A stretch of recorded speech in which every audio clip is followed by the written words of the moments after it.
Welcome to Where's the Any Key, a podcast about all things geeky and nerdy in nature. I'm Adam. Welcome to this episode, and today Ivan and myself are going to be running through what we've seen at Summer Games Fest, the Xbox Showcase, and the Nintendo Direct.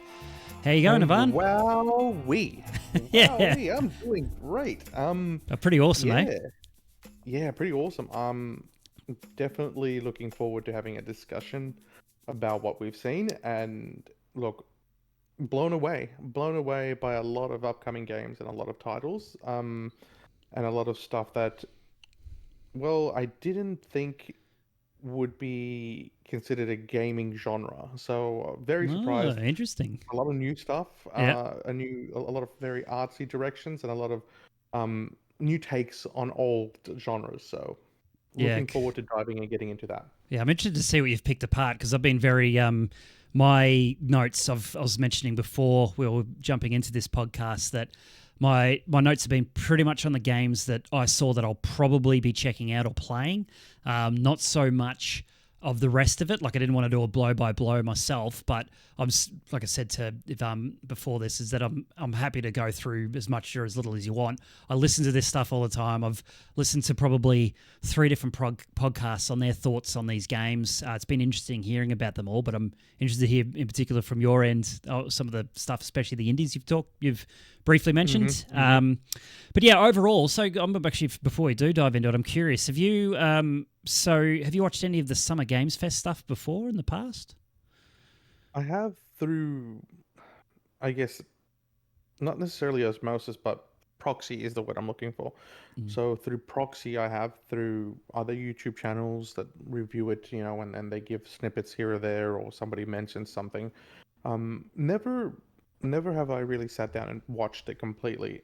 And it's a really odd thing as being a gamer. I'm somewhat out of the loop, but that being said, with, I guess, the way media is so readily available, something will eventually, blip on my radar. Yeah, to talk about the algorithms, right? Is that the algorithms feeding you the stuff? They know we're nerds, so they just give it to us. We're happy. Yeah, exactly. They know when to feed me the information. Yeah, so you're right. Because well, there was a question I wanted to ask you about something. So did you? That's what I wanted to ask. So I obviously shared out some links with you last week on, here are the full shows, but I mean, here's some articles to just the highlights or just the trailers, because of course we're both fairly time poor with our other commitments throughout the day, and thought that might be nice and easy. But it almost sounded like to me, before what you said before the podcast, that you actually watched the entire showcase. So did you end up watching all of Summer Games Fest, like the Jeff Keighley bits and the stuff that went on stage, or? Well, I started out watching a lot of it, and like you said, there is a lot of fluff, which and we are saying that in the kindest way possible. It is a showcase. It is a show. It is to entertain audiences, but due to my inability of to watch it throughout the week, which I was meant to, just being busy with work, family, and work being hectic this month, I had to sort of leave it to the weekend. And when I did see that it was 4 hours, and then I sort of saw the Xbox being another 3 hours, I'm like, I'm not going to get through this by the time it gets to the podcast. You know what? I'm going to go through the trailers and dissect the trailers and watch the trailers and see what first impressions, and just take it as first impressions. Very, very little games did I have to go off and search off and and try and find out more about. I just wanted it to be first impressions. Yeah, gotcha. But there were some that the trailers did them no favors, and it was a matter of I'm like, what did I just? It just reminds me of the Simpsons episode where the Mr. Plow, where he pays that really expensive advertising company to do a Mr. Plow commercial, and he goes, right, hey kids, here's my new Mr. Plow commercial, and it's just that black and white opera singing, Oh, no, you're thinking of you're not thinking of that. You're thinking of Futurama, aren't you? The FedEx, Yeah, well, that's the other one, FedEx. But no, it's definitely the Mr. Plow one. And then they go, Dad, was that your commercial? And Homer goes, I I don't know. don't That's right. You're know. right. Yeah, no, you're right. It is. Yeah. There were some trailers. I'm like, what? There were a few trailers Yeah. I definitely saw the game like, you know what? Not for me. Not for me. A few other ones where I'm like, Yeah. wow, this is really cool. And then I saw what what the gameplay or the genre of the game was, and I'd be like, oh, it's a shame it's not for me. I Mm, might try it, I might not, mm. but it's generally a genre I might stay away from. A few other trailers where I was like, you know what, this is just horrible concept, horrible game. Yep. Um, I'm kudos to whoever it's for. Yep. And then there were a lot of what I did find is that there were a lot more indie titles I was interested in, Mm. um, than the AAA titles until I got to Nintendo. Nintendo really has a peculiar polish to what they produce and Like what they're their first putting party out there. titles. As in, Yeah. yeah, yeah, oh yeah. I mean, I could go on for days about how I respect and admire Nintendo for them still keeping the player at the focus. Like, it could be Hmm. another podcast in Hmm. itself about like early access games and people like Bethesda, for example, releasing Fallout 76 and a half finished state and just expecting people to go with it, which people do. Like, don't get me wrong, it works. People still buy the games, but I find it frustrating coming from the generations where they didn't have updates frequently on games or at all. There'd be the finished game and that would be it. And most of the time they were bug free or as good as you can get in terms of bugs. These days they seem to just like, and it's not calling developers lazy because we know it's going to be from above pushing them to get product out the door to start making money. But I mean, You're right. Nintendo, There's so many more. There's so yeah, many more people behind that. Yeah, yeah. and Nintendo are one of the few. The other one is like I've just started playing this weekend, and I've been annoying Ivan about it all week. But Shadow of the Erd Tree, so from Software, they're fantastic with the amount of polish they put into their games on release. They're incredibly like this has been running flawlessly, and it just came out like just good on them. But I digress.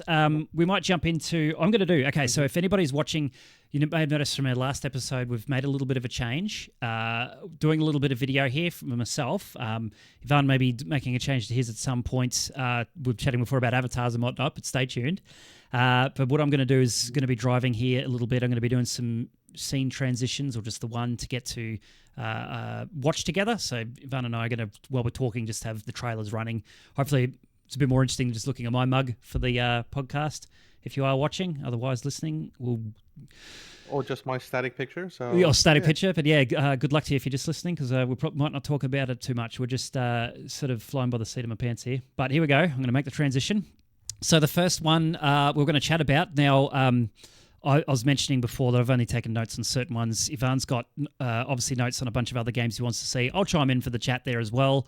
But it's good that we're starting off with this one because I also want to talk about this game, and it is Star Wars Outlaws. So, what did you think of this trailer, and what are your thoughts about the game? Well, I thought, wow, fantastic. I'm loving the fact that we're able to jump back into the world of, or rather, the worlds or universe rather of Star Wars, of classic Star Wars. Because one of the few things I did notice was that it is set more during the original trilogy. The TIE fighters, the Jabba the Hutt being around, that you're visiting some older locales, and you get to play as a scruffy or non-scruffy nerf herder, um, which again, look, it is a new take on, I think, an old IP, which is fantastic, which is something that needs to be, I guess, visited. Because I mean, Jedi's have been done to death at this point. Everyone's either Jedi power or got something to do with Jedi's. But being able to delve into a world which does have Jedi's, but everything else in between as just basically a scoundrel slash I guess kind of a space pirate, for lack of a better term. Someone who a ne'er do well, a space ne'er do well, is entertaining, and yeah, I'm definitely looking forward to it. I want to see what worlds are available to us in this. Yeah, So yeah, it's yeah, yeah. interesting about the time frame too, because I didn't think about it. They have talked about that, right? Like you mentioned before, around Hmm. that sort of Empire era. Yeah, I never really thought too much. With me, I've always talked about going into games with gameplay in mind first. Admittedly, Star Wars is probably one of those ones where I might, look at story first because I'm pretty keen to try them out. Like I've played Force Unleashed 1 and 2, absolutely love them for the content, but they turned Hmm. out to be really good Hmm. games as well. I never actually played, funny one thing was, I never actually played Knights of the Old Republic, which everyone goes on about, but I looked at it probably a few years ago, but it was just a little bit too old. I think a lot of the systems and the visuals, so I couldn't really stick with it. But the first thing I looked at when I was watching this trailer, and this is before Summer Games Fest when they did the story sort of thing, I was really interested in the story because it was just, like you said, I'm done with seeing the Jedi stuff. What happens in the rest of the world? I want to see the rest of the worlds built out and Hmm. look. I mean, this footage we've got up at the moment is just running through this like a market or something. This rundown backwater sort of a market. It actually kind of reminds me of one of the planets in Starfield, but it just I want to live in that world. And the couple of the points I wanted to make is, so it's Ubisoft, and it's also been developed by the team called Massive, who are the team that made The Division. Now, I've never played The Right. Division. I've seen a bit of. I remember that first trailer years ago and being wowed by it, but I never, when the gameplay reveal came out, to be fair, I never gave it a shot. But it just didn't really click with me. It was more of a co-op style of a third-person shooter, and it just didn't really appeal to me. I wanted something more single-player. But the polish and pedigree from that team, the Division 1 and 2 are so well loved. It's immediately got me excited. And I did watch. It was an interview. I think it was on. There's a podcast I watched called Skill Up. So it's from. It's got a few people from the industry in there. One of them an Aussie, Ralph, who does the Skill Up channel. Sorry, I just said Skill Up twice. Didn't I? It was Friends Per Second is the podcast, and Skill Up, Mm. hosts it on his channel. And they talked to a couple of the people from it, and just it gave me confidence what they were talking about with a lot of the lived in sort of thing, the experience of being in that world in Star Wars, and some more of the RPG elements like the choice, the open worldiness of it, and that kind of got me excited. Like even seeing here the jumping into a dogfight scene. I was listening to Kind of Funny podcast the other day, and they were talking about the same thing, that going through this base and getting attacked, shooting their way through it, jumping into a spacecraft, and all of a sudden you're into a dogfight trying to escape, and it just sounds like a real roller coaster of a ride, and that's got me really excited. Yeah, like you said, I mean, to add on to that, it is that freedom. It is definitely that freedom of, being able to do more in this amazing universe, this amazing world that you know was built off those three movies by George Lucas. But the other thing as well, and again, as you mentioned, and to touch on more of that is, being a Jedi, you kind of have to stick to quite a strict set of rules and beliefs. And the same sort of with a Sith, you have to kind of really go the opposite direction. A chaotic, strict set of rules. But as a person in this, your rule, sorry, your choices can be as in morally ambiguous as you would like them to be. So you don't Mm. have to, you could do good on one mission and then, betray somebody else who you might decide, and not need to feel a direct repercussion or lose points, karma points for whatever faction that you might be doing. It's really a fantastic role playing way to get into this world and see it more in depth. So yeah, absolutely looking forward to it. I can't wait to explore more of the universe, learn more of it. Hopefully there'll be some fun lore tidbits, and hopefully we come across some amazing, uh, you know, characters, both in the movies and some outside of it. Yeah, who knows? We might be getting another TV show spin-off from Yeah, something. good chance. August 30th. So that was my next question, is when's it available? August 30th. That's not far away, so that's exciting. That is exciting. Well, how about you take the next game? Because I mean, I haven't got a huge list, and I'd say we might do one or two, maybe two to three of your list, and then one of mine. So yeah, that was All the right, first yeah, one. What's the next one you want to talk about? fantastic. The next one I want to talk about is Black Myth Wukong. Black Black. Myth Wukong. Tell me about it. So Black Myth Wukong looks like a story to do with Sun Wukong or the Monkey King, who is the star and I would presume the star or the main character protagonist. Okay, maybe not protagonist, but main character in Journey to the West, and a really old Chinese story. Um, it tells about this really cool, strong Monkey King who is kind of finding his place. There's a Netflix movie that me and my son watched that we really enjoyed. It was really fun, sort of film. But essentially, Dragon Ball is kind of a Japanese inspired manga off this because Wukong is Goku Ah. essentially. Um, the Oolong is originally a pig demon from the series, and yeah, funnily enough, shape shifting. And there you go. As you can see in the thing, there's the power pole. It's just Ah. not red. Yep.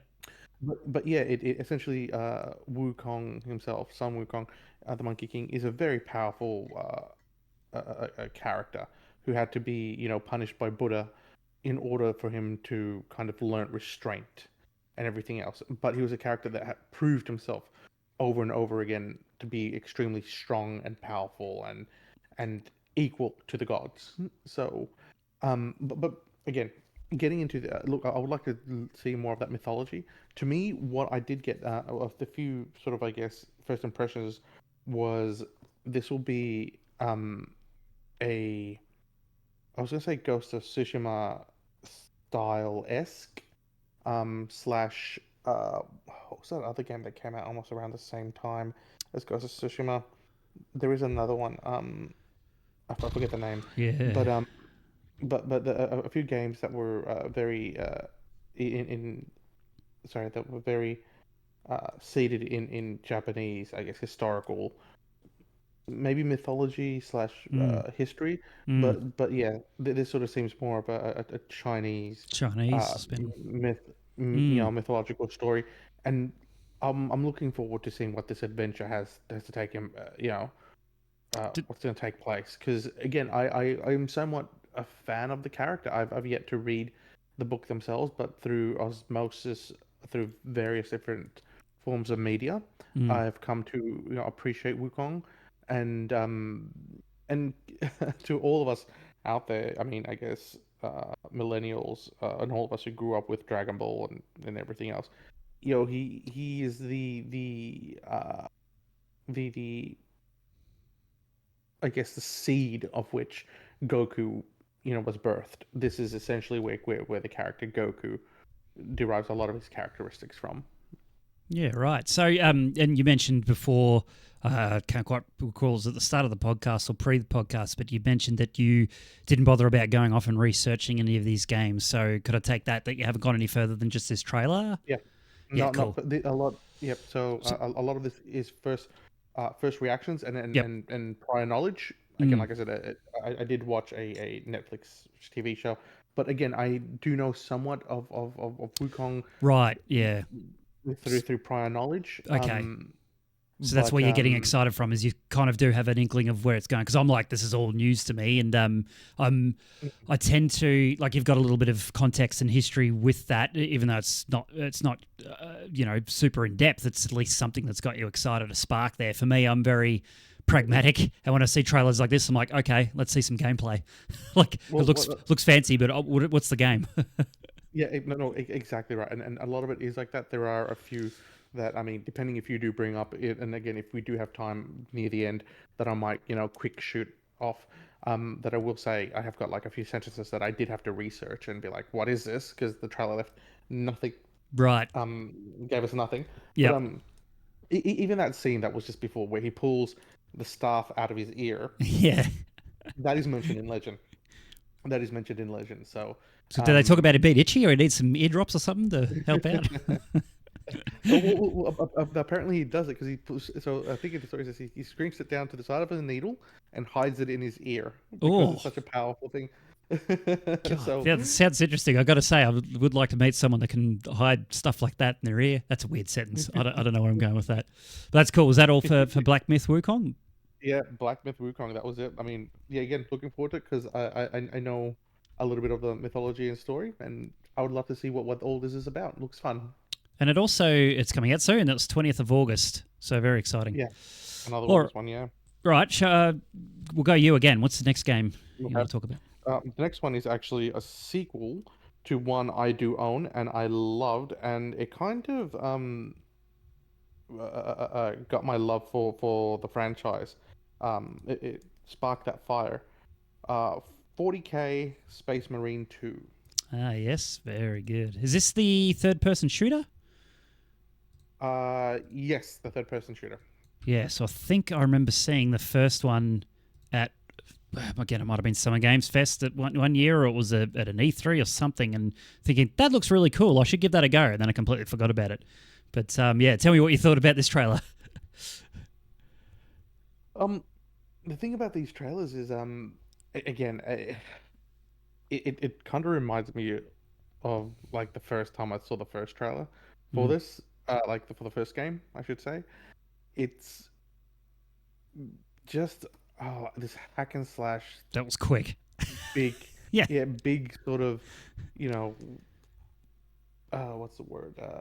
Like boomer shooter style, big impact, Gears of War, sort of. I'm just trying to really get the word for it, but it's kind of like this really big aggressive sort of game that is fantastic. It's just you're this big hulking space marine, and you just are literally bulldozing through everything, and it's so much fun. There's no thinking. There's no, tactics. What's the word? No it's tactics. Strategy. You just run in and gun, and yeah, and you switch your brain off, and you just enjoy it. And nice. You kind of play that. You kind of fall into what it would be like to be such a powerful character. Yeah, it's like what we talked about with Doom for me last week. Just switch the brain off and shoot demons in the face. So much fun. Exactly right. I mean, it's sort of like you are a sort of Doom guy, but on roids. With yeah, yeah. And I mean, look, it looks polished. Which is awesome, because I think the one I own was on PS3, so going back a while ago. And yeah, it's just so much fun with that. Like I said, you stomp around, like you can actually feel the weight to your character in Space Marine 1, and it's brilliant. And the acting, it immerses you in the world. You feel like you're in that world, which is, again, not a great place to be in, but it's all in all, definitely awesome. Yeah, nice. I do actually have one. I think I've got in here for the Xbox thing, talking about Gears of War. So we'll touch on that when we come to it. But that's what I remember seeing. Yeah, I remember seeing the first trailer for that first Space Marine game, and just thinking it was very similar looking. I'm like, I should play this, but for some reason it's slipped out of my mind. I do have a what's it called? I can't quite remember. Backlogged. So I've got to log in for Backlogged. I need to keep up with that, because I keep forgetting to. I keep seeing all these awesome games, so many that come out, I just keep forgetting about them. So when I come down to sit down and go, what should I play? I don't have my list in front of me, so I need to get back into the habit of that, because that's one I need to put back on my list and play through the first one. No, you're absolutely right, and it's one of those ones where you look at that and you go to yourself, oh yeah, this is definitely this will satisfy my reptilian primal brain. Yeah, shoot ugly thing in face. Yeah, feels good. All right, so I might do mine next. It'd be interesting to see if you've got this. So I've got Delta Force Hawk Ops, or Black Hawk Down. I do have that. Oh, great. So, yeah, it's surprising. I'm going to be interested to hear what you say. But for me, I played one of the original. I can't remember for the life of me the name of it. I think it was just called Delta Force, the shooter, the first-person shooter, way back when. And I remember playing bits of it and enjoying it. I don't remember too much, because I think I split off and played another game called Joint Operations around that time, and this is probably around about the time I was just about finding out about Battlefield. So I think I was Battlefield 2 probably would have been out by then. But anyway, I played those games for a bit, and I remember having a bit of fun with them. The main reason why this caught my attention is because I've been really let down by the latest Battlefield entry. I actually tried it again recently, multiplayer, but I've had I won't go through all the details on all the drama. I don't want to be too negative about it all, but it wasn't really well polished or well done. It felt like they stripped away a lot of the stuff that made Battlefield great. And then my final straw that broke the camel's back for me was I had a lot of technical issues, which a lot of people didn't seem to have. It could have been just my computer, but I spent 45 minutes the other night trying to get it working and ended up just giving up and uninstalling. So I feel a bit down because that's my go-to comfort food multiplayer game, as I'll sit down and play a round or two of Battlefield of a night. I'm like, I feel good. I have my fix, and off I go. So I've been looking for something to fill that void, and then this trailer I saw, and I thought, this looks interesting. And I think the Hawk Ops is free to play from what I got, and then this part, I think it is. Yeah, right. So and then this one's the Black Hawk Down part, which is the remake of that original game, but it's got more stuff from the movie, of course, from Black Hawk Down, which has just got me interested from a story perspective. Yeah, so they got some of the old game in the background there on the logo, which is pretty cool, and it just looks, it's got that immersion feel to it that's really got me excited. And that's basically what I want to say about that. So what did this spring to mind when you saw this? Well, so again, this is one of the ones that I didn't kind of go off and research more about. I've seen the Delta Force prior. I haven't really played the games before, but immediately sort of the things I got from it were, I'm like, oh, okay.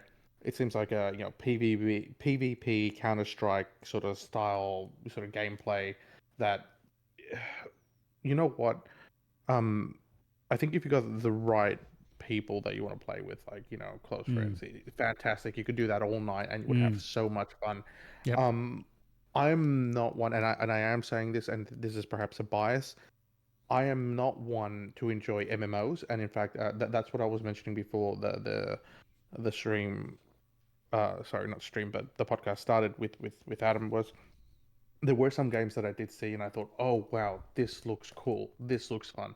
So anything that is an MMO or a PvP arena style shooter or style gameplay, I'm not going to get any enjoyment out of, just because, unfortunately, and you know what, I guess the culture and the fan base are getting better. There is a lot more stuff being made better, but for me, it's just, I don't get any enjoyment out of it. If there's toxic people, if there's, and again, toxicity doesn't just come in, being aggressive or passive aggressive, but there's also just the unwillingness to,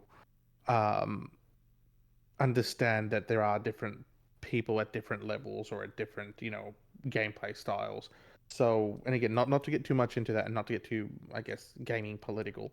For me, it was one of those ones where I looked at it and I'm like, you know what? If this is a Counter-Strike style gameplay, yeah, it will be great if you play this with a bunch of mates who you have your own crew and fantastic, tons of fun all night long, sort of thing.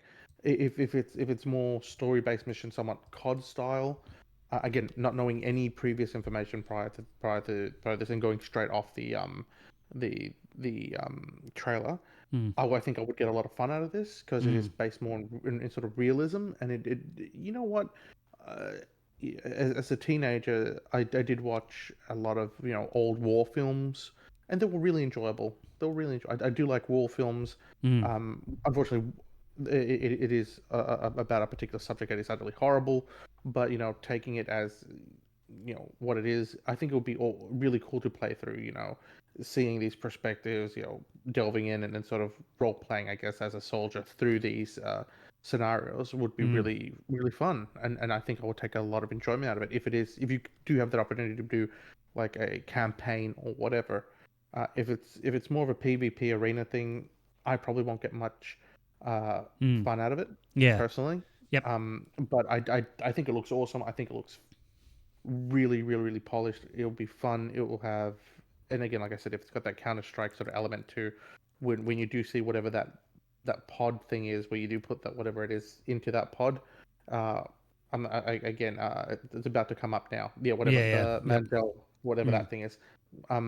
Then yeah, I think a lot of people are going to have a lot of fun, and you know what, it's not too far-fetched to think that this might be one of those esport games that gets a lot of coverage, because could be, it will turn out something to be great.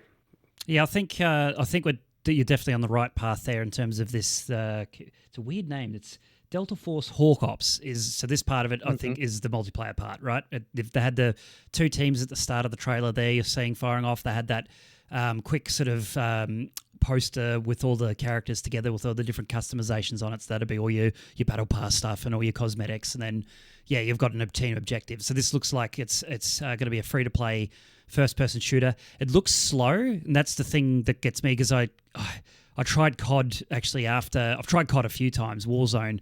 I can't keep up. Call me old, but it's too quick for me. It's just too fast. I just can't keep up with the action.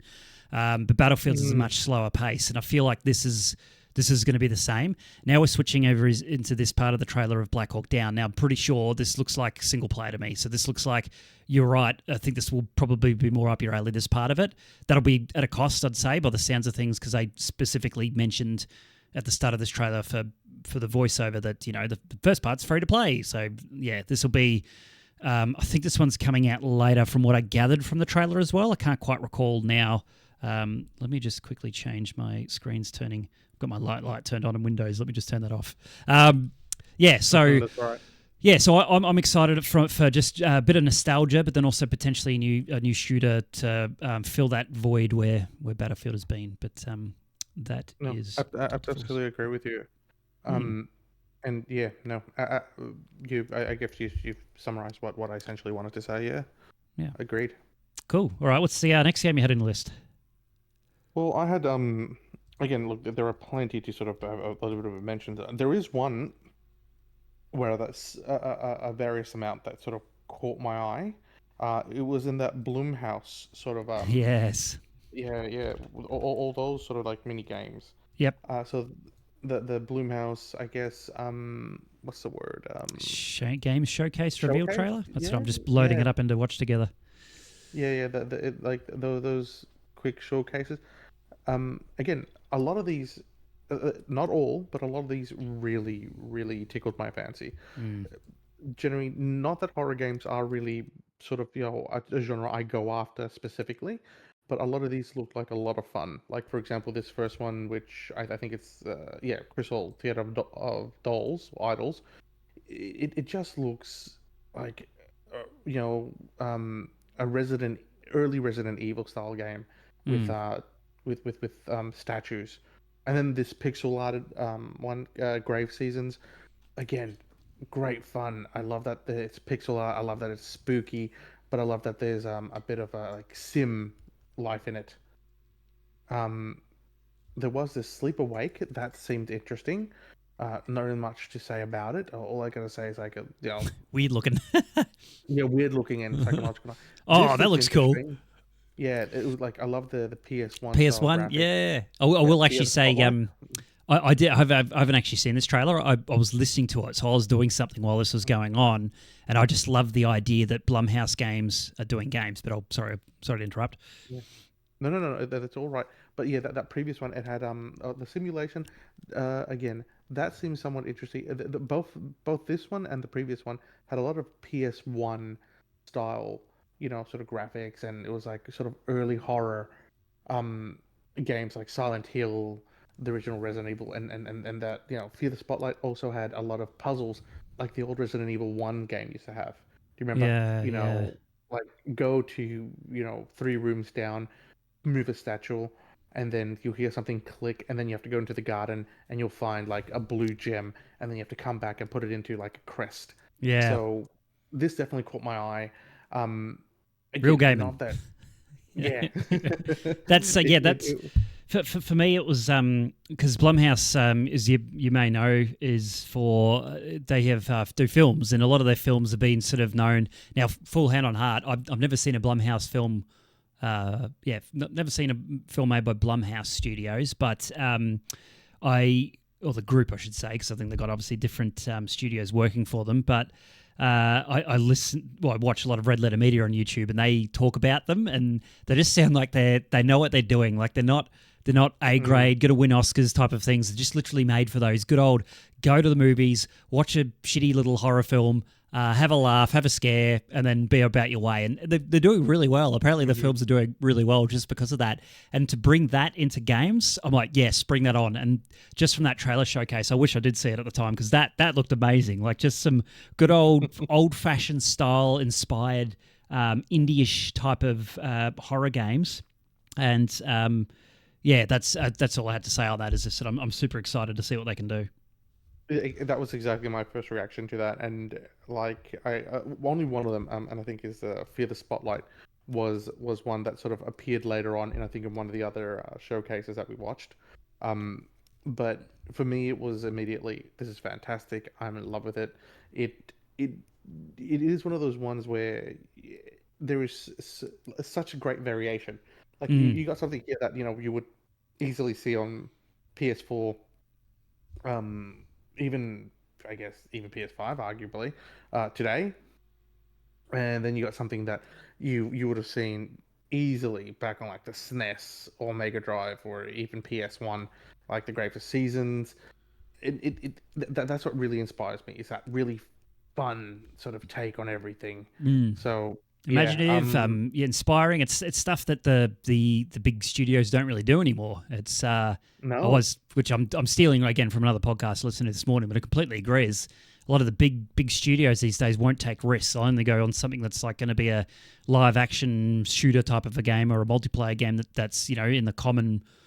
You see it all the time, and I sit here quite often. I'll think when I'm like one thing I get an embarrassing fact about myself, I suppose, is that to help me get to sleep, I actually design video games in my head, and I'm out like a light. But sometimes I think, how come people don't just do crazy stuff for games? Like you can do anything you want. Imagination Hmm. can be crazy like you do in your dreams themselves. Why don't they do that? And it's great to see. Looks well. Here we go. Here's your answer. Here we go. Blumhouse Games and a lot of these indies, they're the ones that are really leading the charge again. And all the AAA developers are all still, granted, a lot of them make great games, but a lot of them are also very boring. We see them a lot of the time, so it's great to see something like this. No, like you said, yeah, it's a lack of experimentation, the stuff that's been missing for a while. Mm, And yeah, it's good to see. Yeah, I guess that's what I have to say on that one. great. The next one that sort of did sort Yeah. of ping my interest was Dear and Boy. Okay. Tell me about it. Well, this one I sort of chalk up into a category where I say as sort of quick. I say quick when again in reality it will probably be maybe what, less 20 hours or less, maybe 15 hours or less, really.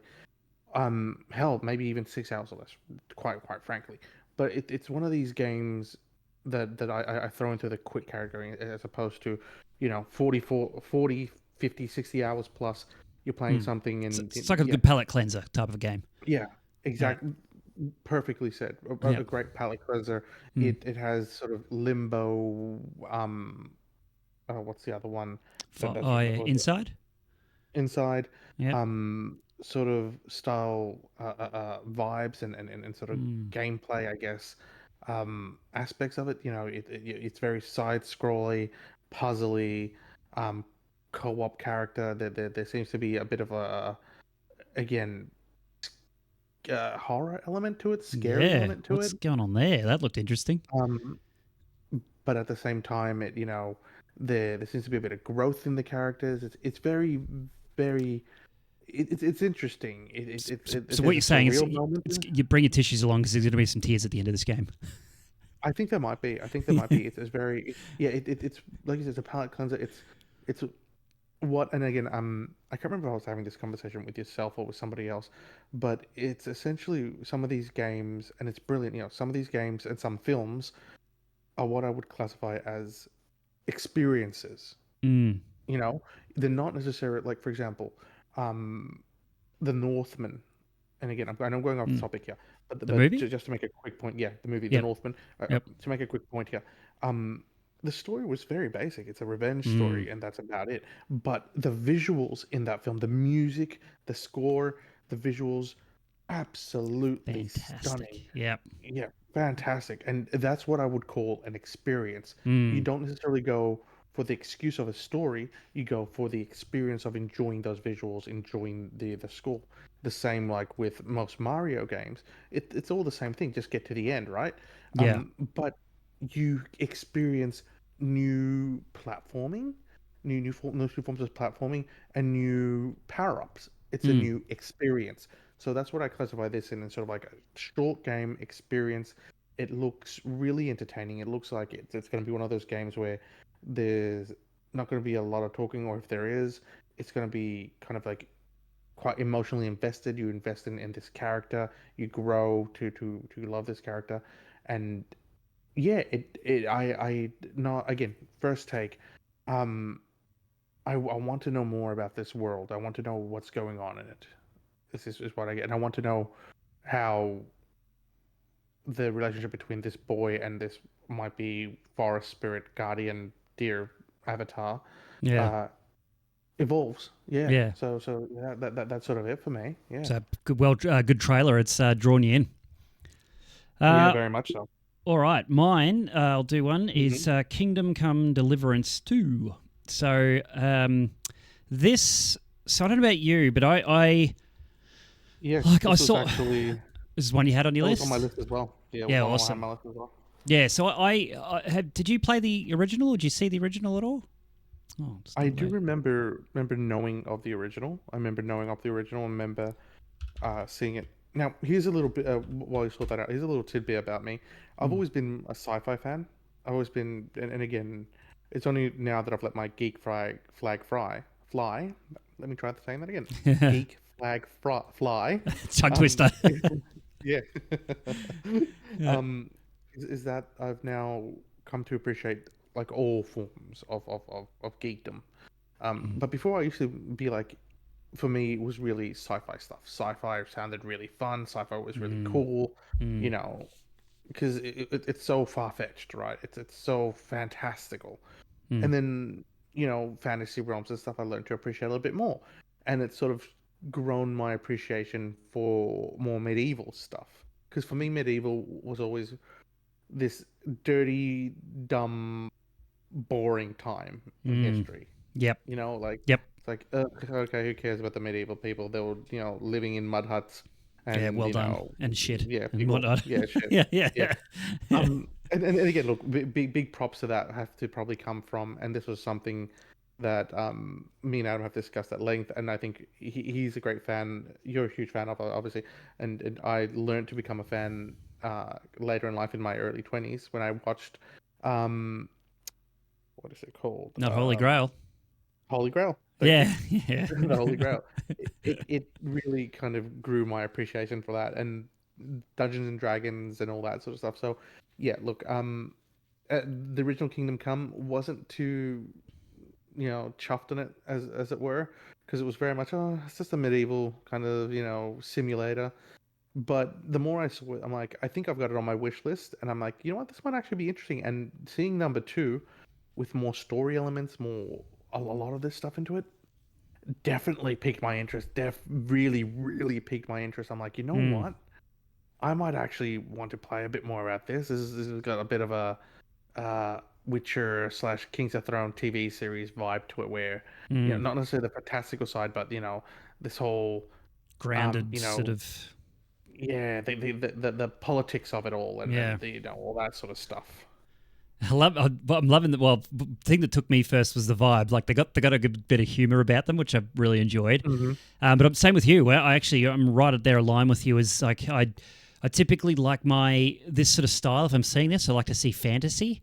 So I'm not so much like the stuff I like to see about medieval stuff was probably in TV shows, and even then they're not super strict with or they're quite loose when it comes to the historical accuracy. So like Vikings is the most recent one I would say on from a TV show I watched, and I really loved all that medieval type of stuff going on there. Granted, it was more about the Vikings, but still it was interesting. But in terms of games, I was never apart from Age of Empires 2, loved that game, but that was more Exactly. strategy. That didn't really, they could have been almost anything. That was just a solid game, but. When I remember seeing this first game, and it looked a little bit too hardcore for me. Plus, it didn't have that fantasy, so I was like, "Look, it looks cool. Like some of it's really throwing in that RPG. You are really role playing someone back in medieval times." And I thought that was pretty cool, but I sort of just was like, "Nah, it just doesn't look like enough." I never took a chance on it, which I kind of regret, I think. But But this far in now, after seeing this trailer, I've gone, okay, this is the time to come back and come crawling back to him and to give it a go. I'm really looking forward to this. I think the biggest thing for me was the humor in the trailer. It has that levity. It's got that dark stuff, and it's got that levity that makes me get into story and get into characters. I talk about that, I think, with you. Like, I know you may not have seen as much, but I like what they did with the Marvel movies. Like, I'm just a casual when it comes to that. I haven't read a comic book from Marvel, but seeing the Avengers, like Infinity War, or even the Avengers movies, they just had, there's some weight with what was going on, but they just had a lot of like humor to break it up, and that really eased me into it. I thought it was great, instead of everything being serious all the time. And that's what I got from this trailer. It was like, yeah, there's some dark stuff in here, but there's a bit of fun, like laugh in the face of danger, that sort of stuff. So yeah, I'm really excited for this one. Yeah, no, you said it. You summed it up perfectly. It's one of those ones where, and again, look, I'm just going to really touch on another one here very, very quickly. Sure. Up to you if you want to bring up the trailer. Sure. But essentially, going off what you were saying and off on a tangent about looking at it and going, oh wow, this is really cool. The idea's cool. The concept's cool with that first one, and everything else. Was Microsoft Flight Simulator. Yeah. I was almost... Did I write that down? I can't... I think I did. I did that for the Xbox showcase, but go on. Yeah, look, I think it looks really cool. I think it's amazing. You look at it and you go, wow, we've come so far from the original Flight Simulator, which was so archaic in comparison. But one of the notes that I sort of put down as well was... I think it has, and I think it'll say here, it's AI. It's got some AI. I'm not sure if it's a tools or something, or is it? But it's got AI. I guess embedded or something in it, which is really amazing. Yeah. Which to me, I'm like, you know what? We came from the days where it was seriously a pixelated bunch of crap. Yeah. Okay, it wasn't crap, but a bunch of pixelated. Very basic, rudimentary, almost like basic. Sticks and rocks. Thank you. Yeah, rudimentary to this. Yeah, and it is. And look how gorgeous it is. Like, I got the trailer up here. Like, it almost looks photorealistic. Exactly right. And again, I guess tying it back to Kingdom Come Deliverance, is this something I would probably play? Like, go out of my way to play? No, quite frankly, no. Yeah, you admire it, but cool. Yeah, I admire it. Yeah, yeah, but no. If I got the game for free and I like to review it or whatever, I probably would play it. And I probably would find some enjoyment in it, but it wouldn't be something that I would come back to. Like, for example, I wouldn't come back to this at the end of the day if I wanted to play something and fly into things, doing missions or whatever. Exactly. Whereas I think Kingdom Come Deliverance might have a little bit more of an edge on that as opposed to this. But it's one of it's sort of the comparison I wanted to make. It's amazing. It looks wonderful. It is utterly breathtaking. But it's one of those things. It needs to have something else to grab onto it. And I mean, this might be talking about chalk and cheese, because I mean, this is a simulator, and I mean, I can appreciate that from racing sims. Like, I've talked to you about it, I've talked to others. Even some people might go to me, which racing simulator do you recommend? I'm like, do you play racing sims at all? No? Are you really interested in getting better lap times, getting your tyres, make sure they're in the right window, doing setups on cars? No, I just want to drive my car. I'm like, well, yeah, go play Forza Horizon. Like, even for Forza Motorsport, which is a bit more arcadey in the way, and that's the same thing with like flying. Like, do you want to go around and shoot things and do missions and whatnot? Yeah, go play Star Wars Squadrons or what's that? There's another. Oh no, Afterburner or whatever it is. Yeah, something like that. Any other sort of a game that has a narrative to it. Yeah, and because this, I mean, I might as well talk my piece here on this one, because I did have this for my Xbox showcase notes. But while we're on it, so you can actually get the 2021. Microsoft Flight Simulator 2020. There you go. There's my tongue-tied Twitter for the evening. 1-on-1 there. 2020 you can get on Game Pass. So I did have a quick go. I was trying to get it to work with VR. I had a problem there, so I can't remember what I did to solve it. But anyway, I got it working, but I just haven't got a beefy enough machine, so it really struggled. But I got I really want to give it a go because I got a friend who's got a beefy enough machine to run it, and he said it's incredible. It's like out of body sort of experience because you're just flying around like this sort of stuff in VR, and it just blows your mind. And I'd love like looking at this trailer and imagine this in VR on a high end machine. You'd just be incredible. Absolutely. I'd be the same as you. I'd probably play it like I might play it for a night or two, and then that'd be it. I'd put it away because at the end of the day, I'd rather have something fun I could do. This is fun in the sense of like cool tech and incredible to see how far we've come, but I don't really have any interest in flying from, Auckland to Los Angeles, on a simulated thing. Like, just no thanks. Exactly right. And again, I guess the point I wanted to make was I kind of did see the original Kingdom Come as sort of medieval, the simulator. Oh, gotcha. Yeah, I see what you mean when you bring it back. I do understand. Yep, I'm with you there. Yeah. But cool.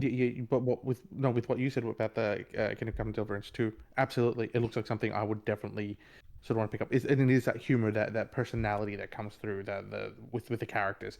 I want to know about their world. Yeah, awesome. Right, what's the next game you got? Actually, the next one I have is one that I have a love for, but I'm not going to actually say too many good, positive things. Fable. Oh, so we're going to Xbox. Yes. Awesome. No worries. I've got a couple more. After that, I'll do a couple more from Summer Games Fest that I wanted to finish off on. But that's fine. We'll go. That's right. We can go ahead with Fables. Let me load that up.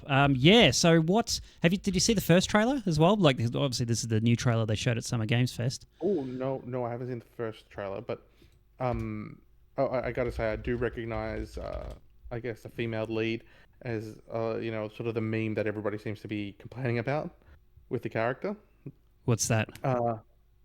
About and again, look, I don't want to get too political here. I don't want to get into this sort of, I guess war on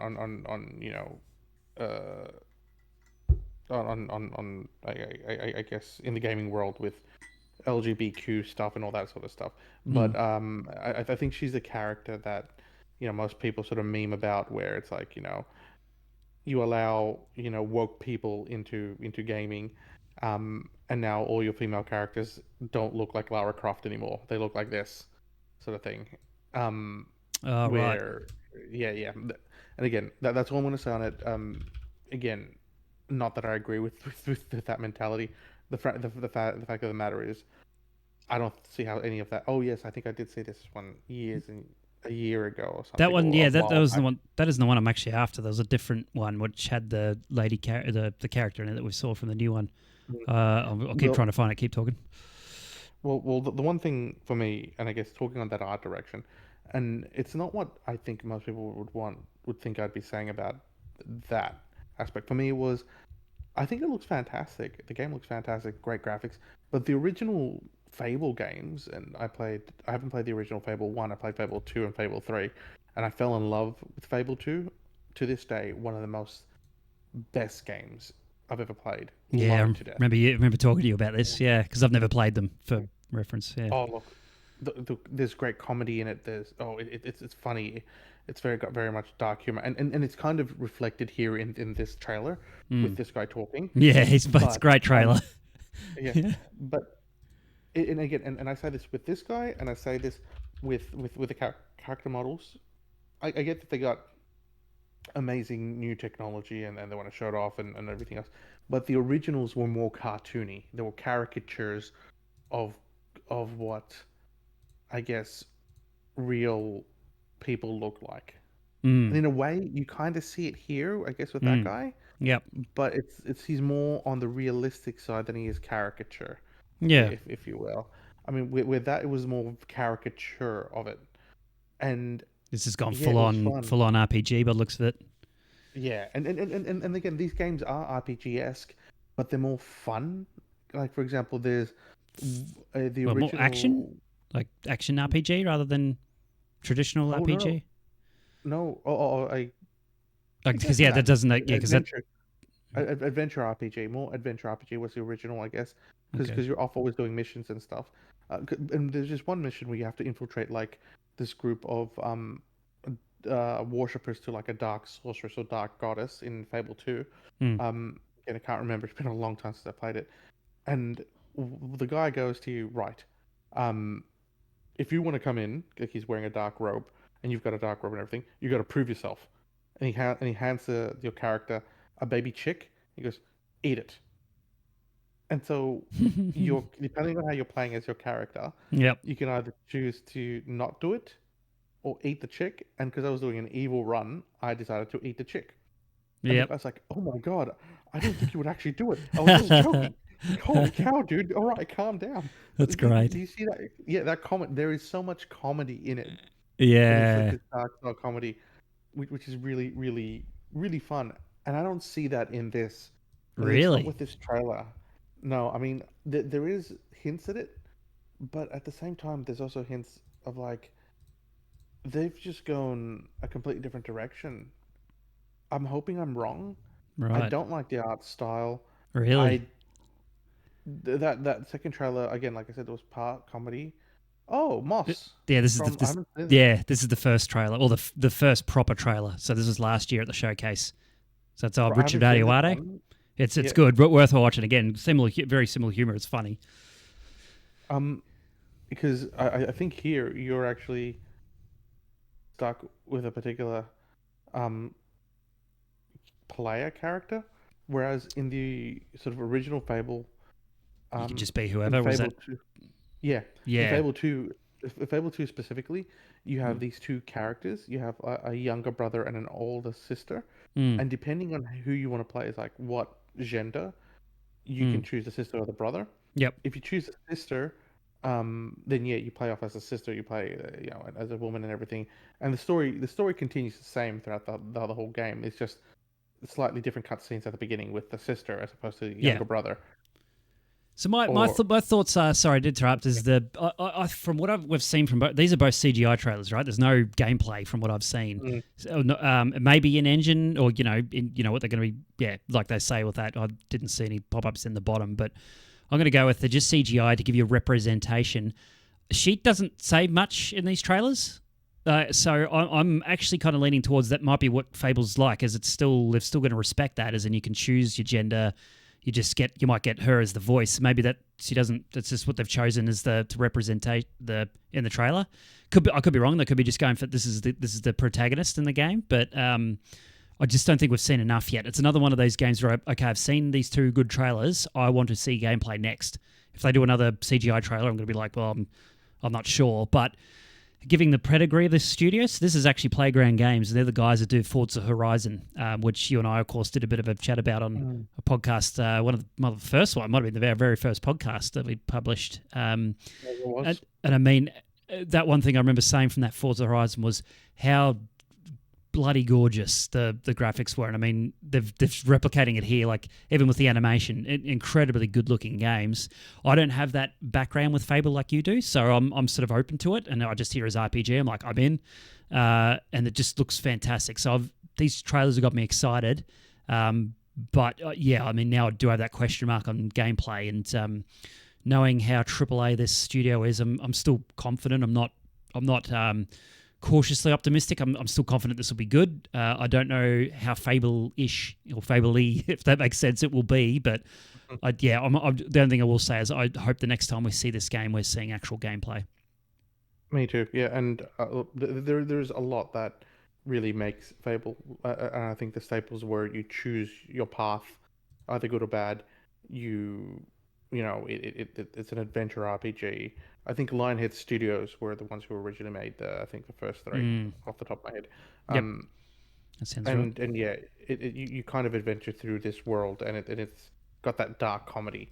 And sorry, the what I want to correct, because we'll have probably people yelling at me.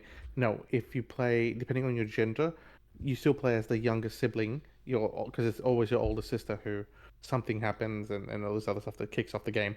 But yeah, you get to choose your gender, and you play out, which again made it feel so immersive. You were part of the world. You were, you got to go out and have this adventure because all your actions had consequences. Yep. I.e., and I'll make it really quick. If you kicked enough chickens in a town, you'd be known as chicken. chicken kicker. That's great. Yeah, I think you've told me that before. That's yeah. So, I hope they keep a lot of that stuff in this new game. It sounds fun. me too.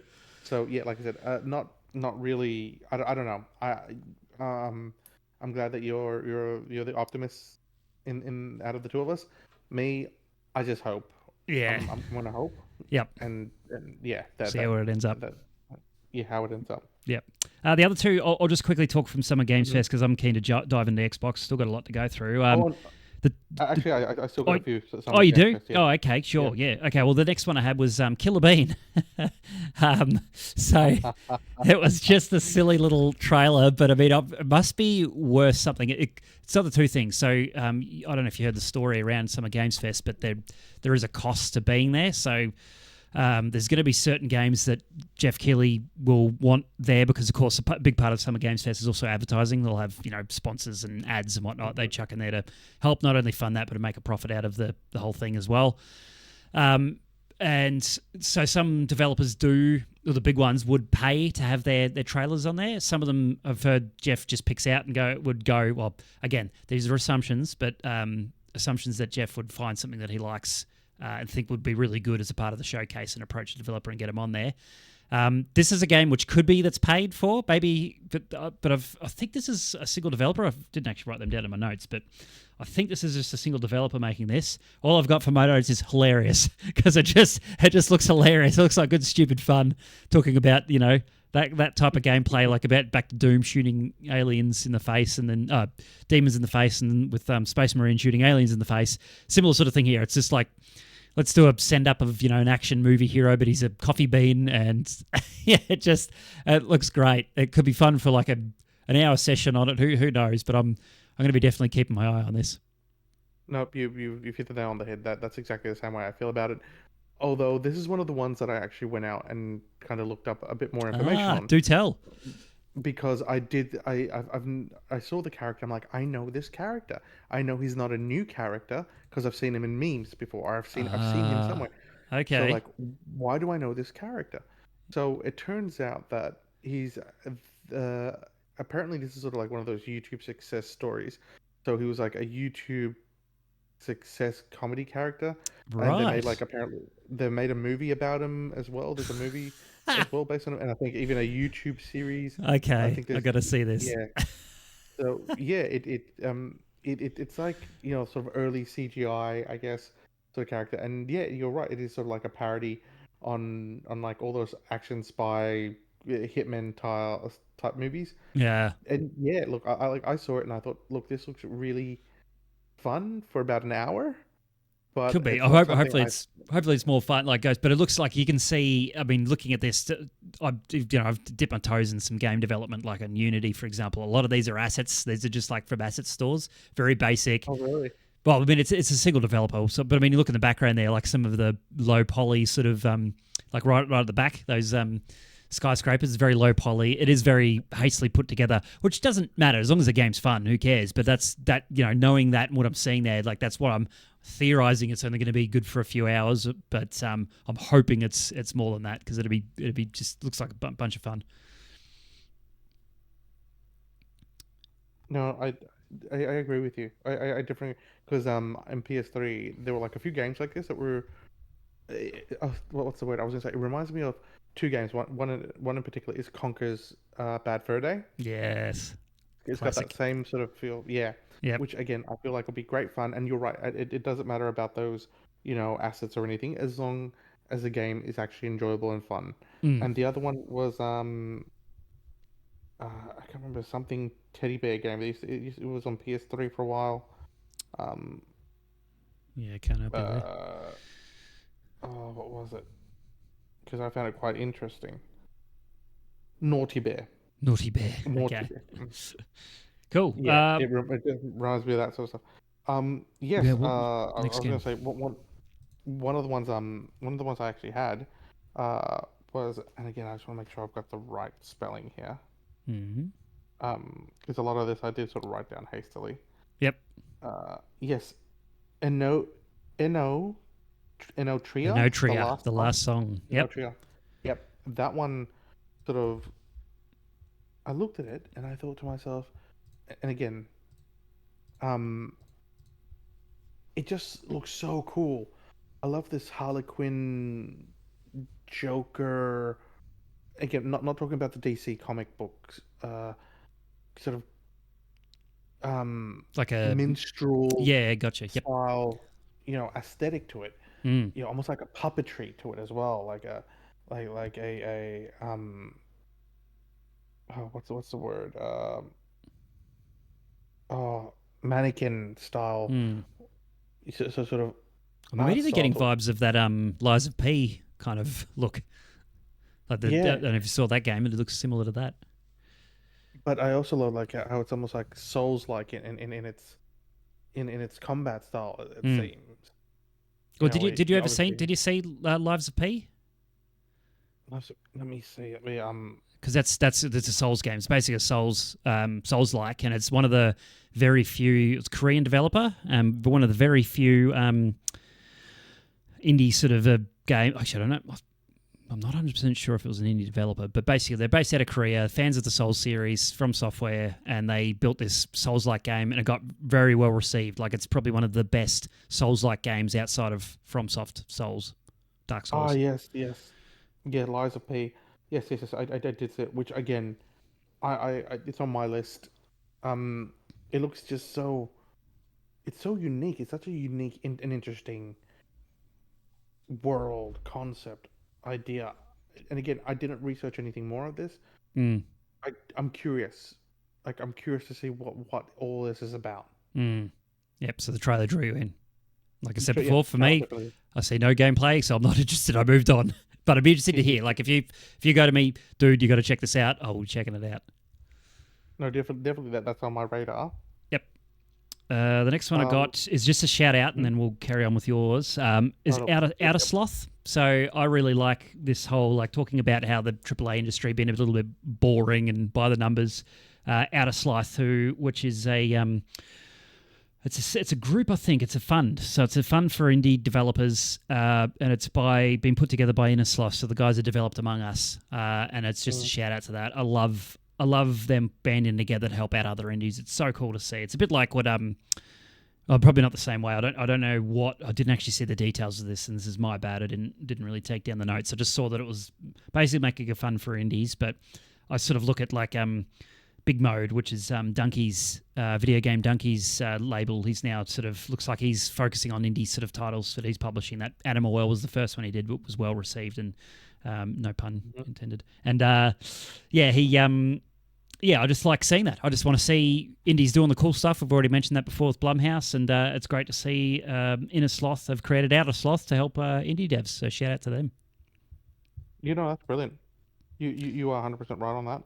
Um, Sorry, What's your I just want to make a next? quick. Sure. Yeah, I was gonna make a quick remark on. I don't think I've got it ticked. Oh no, I do. I do that, and that's later.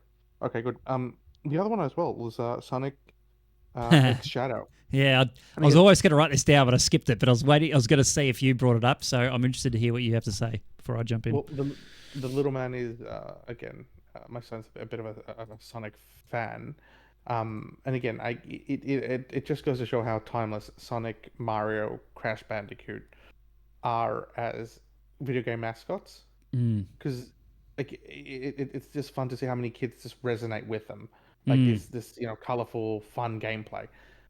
With saying that, now I've always, again, could be my age, could be, I don't know, um, but I always have found that some of the best Sonic games for me have always not only been the 2D ones, but the more colorful, fun, light-hearted ones, where there's like this real, um, casual I sort guess of very. fun Yeah, atmosphere, variation and in yes, yes, but also variation in levels as well. You're like, oh, that's yeah, really cool. yep, Yeah.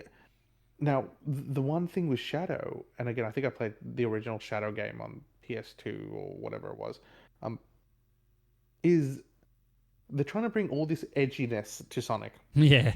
He's the which cool which I'm guy. like, yeah, he's like, Yeah, the yeah, dark cool exactly. guy. It's like I guess referencing Dragon Ball again, um, is he's like the Vegeta Yeah, yeah, to Sonic's Goku, right? And it's sort of absolutely. like. And for me, it's like, is it necessary? Like, is this dude necessary? Because everything he sort of does and everything, it's just so edgelord. It's so Oh, oh. all the kids love Shadow, man. What are you talking about, dude? It's he's radical. He's radical. Yeah, yeah. It's a bit sort But of no, yeah. I see what you mean there. But what do you mean? Like, is that does that having said all that, does this surprise you? Because this looks very fun and colourful to be this trailer. And I didn't. Granted, I'd admit I didn't see this trailer, so I don't know what's going on in the audio. But this looks pretty um, cool. it does look pretty cool, and I guess I can look forward to appreciating some of the new levels. But there's also this whole idea where for me it's like, is Shadow just going to ruin this Sonic um sort of generations Mm, style game? Because I mean, again, like I get that they want to get more or this Sonic collection, whatever it is, this game is. mm. Um, I get that they want to get more mileage out of Sonic, and look, I would love to see that. I think it would be really cool to see like another really cool fun game. But is throwing Shadow in there really gonna do much for it, or are they just gonna like be like, oh wow, this is just edgelord, in Sonic World, Yeah, and again like. And after you sort of made that joke, a part of me thought to myself, you know what, it would be great if there was a whole, and then Shadow went home to like the his Poochie. went back to his Yeah, home yeah, planet. Yeah, yeah, yeah, he went yeah, back to yeah. his home planet, I must but he go. My died along planet the leaves way. me. Yeah, yeah, yeah, Yeah. yeah, yeah. So Yeah, I it's mean, just one of what's those why things. with all the shadow shade? Oh. Um, I don't know. I really want to like the character, and Yeah. I did watch with my son. I did watch the Netflix series Sonic Prime, and that was really fun. That was Hmm. really well done, well voiced, well acted. And even Shadow wasn't as, Oh, he's in it. I guess. Okay. Yeah, Yep. he's in it. His character has a lot. It makes sense Yeah. in everything, Mm. because the thing is, like, in a weird way, Sonic does sort of copy Dragon Ball, right? You've got Sonic as Goku, Tails as, I guess, Krillin, um, Knuckles as Piccolo, and Shadow as, I guess, Vegeta. And then, you know, I guess you could say Amy is Chi Chi, and Rouge is Bulma. You can make the comparison, right? You But said it. You said it like me. You're like everything's Dragon Ball. When you look back at, if you look at it really, everything's Dragon Ball. Life is Dragon Ball. But yeah, I my look, I boss. yeah. So I to get on to my points on this, I have a confession to make. So we were Ivan and I were talking about sort of game series we could go through and talking about some of the games we could go back to just sort of like talk about them in a review in podcasts. And one of them was going to be some Sonic games. And I actually started playing Sonic Generations about a month ago. Oh, hang on, no, it would have been before that. Probably about 3 months ago. Picked it up, played it for a bit while I was sort of just in between games. Didn't really gel with it because it just felt, and this is probably me getting old. Like when I was a kid, I Mhm. played all the Sonics nonstop, but it's too quick. I know that's the whole point of Sonic, but I'm just like, I can't keep up with what's going on, and I'm flying by things. And all right, I'll put it down and come back to it. Came back to it again recently while I was waiting for I think I was waiting for Shadow of the Erd Tree, and I had a couple of weeks or so to go. I'm like, all right, let's give it a good crack. Same sort of thing. I've bounced off it again, and that's when I ended up picking up Doom. I think in a sale and went through that instead. Well, I'm a little bit concerned, Ivan. I might not actually end up wanting to play this game because I just, yeah. you're not wrong. I Mm, was gonna say you're not wrong because, um, outside from the original Sonic 3D Sonics, which is Sonic Adventure One, and I can't remember one of the other early ones, I have always felt that 3D Sonic has always been, it's quick in the way that I guess Forza Horizon 5, and a few of those like Need for Speed games is quick. That where it's like nothing important to see here, just run through it, or like just you have to get yeah. through this. Don't stop and smell the And roses, which I like to do when I'm in my games. I like to know what world I'm it, in, explore it a bit. it, exactly. Whereas the Mm, original Sonic game, there was speed, but it's almost like a control speed. It would be like, right, you're in this world, you have to get to the end. Um, and I think the original Sonic creator summed it up perfectly. He said, the reason I created Sonic to go fast was you find yourself, when you're really bad at video games as a kid, you find yourself redoing levels over and over again. and sometimes you just want to get through them really fast. So I made the character really fast. So if you knew what you were doing, you would just run through. Mm-hmm. And that's sort of the appreciation. So there was this ability to go cautiously almost with Sonic in the earlier games if you wanted to not go full out speed. But once you knew what was there, you were like, oh, okay, I'm good. I can just run through it Mm. without, and miss everything. Mm. But it was still enough for you to slow down and be somewhat reactive. These 3D games, it's just I get that they want to show Sonic as being fast, but when everything's blurring past you and you're like on this set track and even attacking is like homing in and you kind of just shoot directly off at each character, it loses something. Mm. I'm not saying that all 3D Sonic games are bad, it's just it loses something there. Mm. Whereas, you know, Sonic 2D, you can kind of be a bit more forgiving. So I agree with you. Like any 3D Sonic game I've played, it's this weird sort of just blur past everything and don't worry about it. And it's like, did I even do this level right? Did I do Mm. it correctly? Mm. Because also the other thing as well is the scoring. It's like you get a C, and you're like, okay, C isn't that bad, I guess. What's the metrics? Here, Yeah. is C the lowest? Is D lower? Can I Yeah. go How do down you to work an it F? out? Yeah. Yeah. Yeah. Yeah. I mean, that's our mini review. We're getting off topic. Mm. Yeah, I think we'll probably have a chat offline about what we might do with that because I'm pretty keen to pull out. But we'll chat about that later. So that was Sonic X. What was it? What's it called X again? Shadow. Sonic X Shadow X Generation. Thank Shadow you. Yeah. Generation. All right. What do you got next? I Anything else do from have Summer Games Fest? Petrol Runner. I think now we're going into the indie games for there. Ooh, For that. Petal Yeah. Runner. Oops. Keep talking. I'm trying to find the. Was that an Xbox showcase or was that Summer Games Fest? No, it was definitely Summer Game Fest, but in the indie. Oh, it wasn't the Yeah, it wasn't the main day of the devs. Sorry, the Day of the Devs. Yes, it was the Yeah, Day of the okay. Devs. I didn't go that far, but that's cool. We'll chat about them. So the one thing I found quite interesting about this with Petrol Runner is, and I've really been on a kick lately for it because I've got another game.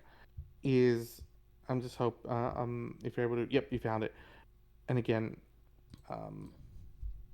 is you now this sort of anime bit kind of doesn't really give much to think about. Mm.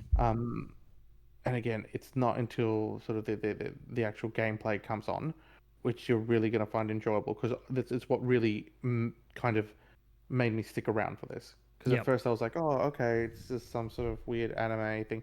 And there we go. Oh, that's the game. it looks like old school There we go. Pokemon.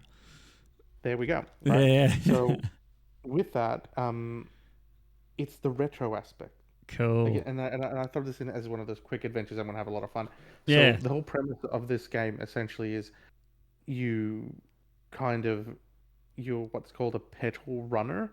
You kind of go into like people's houses and set up like I don't know, a contraption that births like an animal slash spirit through certain flowers, and then they collect more or energy or something, and it's like free energy or something or other. The way to do it, you have to set up. To set up each one of these contraptions is you have to go through a mini game. Mm. So yeah, but it for me it was the aesthetic. Mm-hmm. It's the aesthetic of like Draws this you in. old Game Boy. Yeah. Yeah. Well, it draws us in because we, Okay. grew up with that sort of stuff. But yeah. Yeah. Um. That's exactly right. And I thought that's really, really, really cool. Because I've got another style Game Boy style game. It's just and yeah, it's interesting. It's one of those ones where I'm like, you know what, I could. This is something I could see myself putting on a, what is it, the Miyu Mini or Power Kitty, whatever. Those devices that they sell for like retro handheld devices. Yep. I could see myself putting it on one of those, putting that in my pocket and sort of playing that like on the bus or on the train home, um, or throughout the day.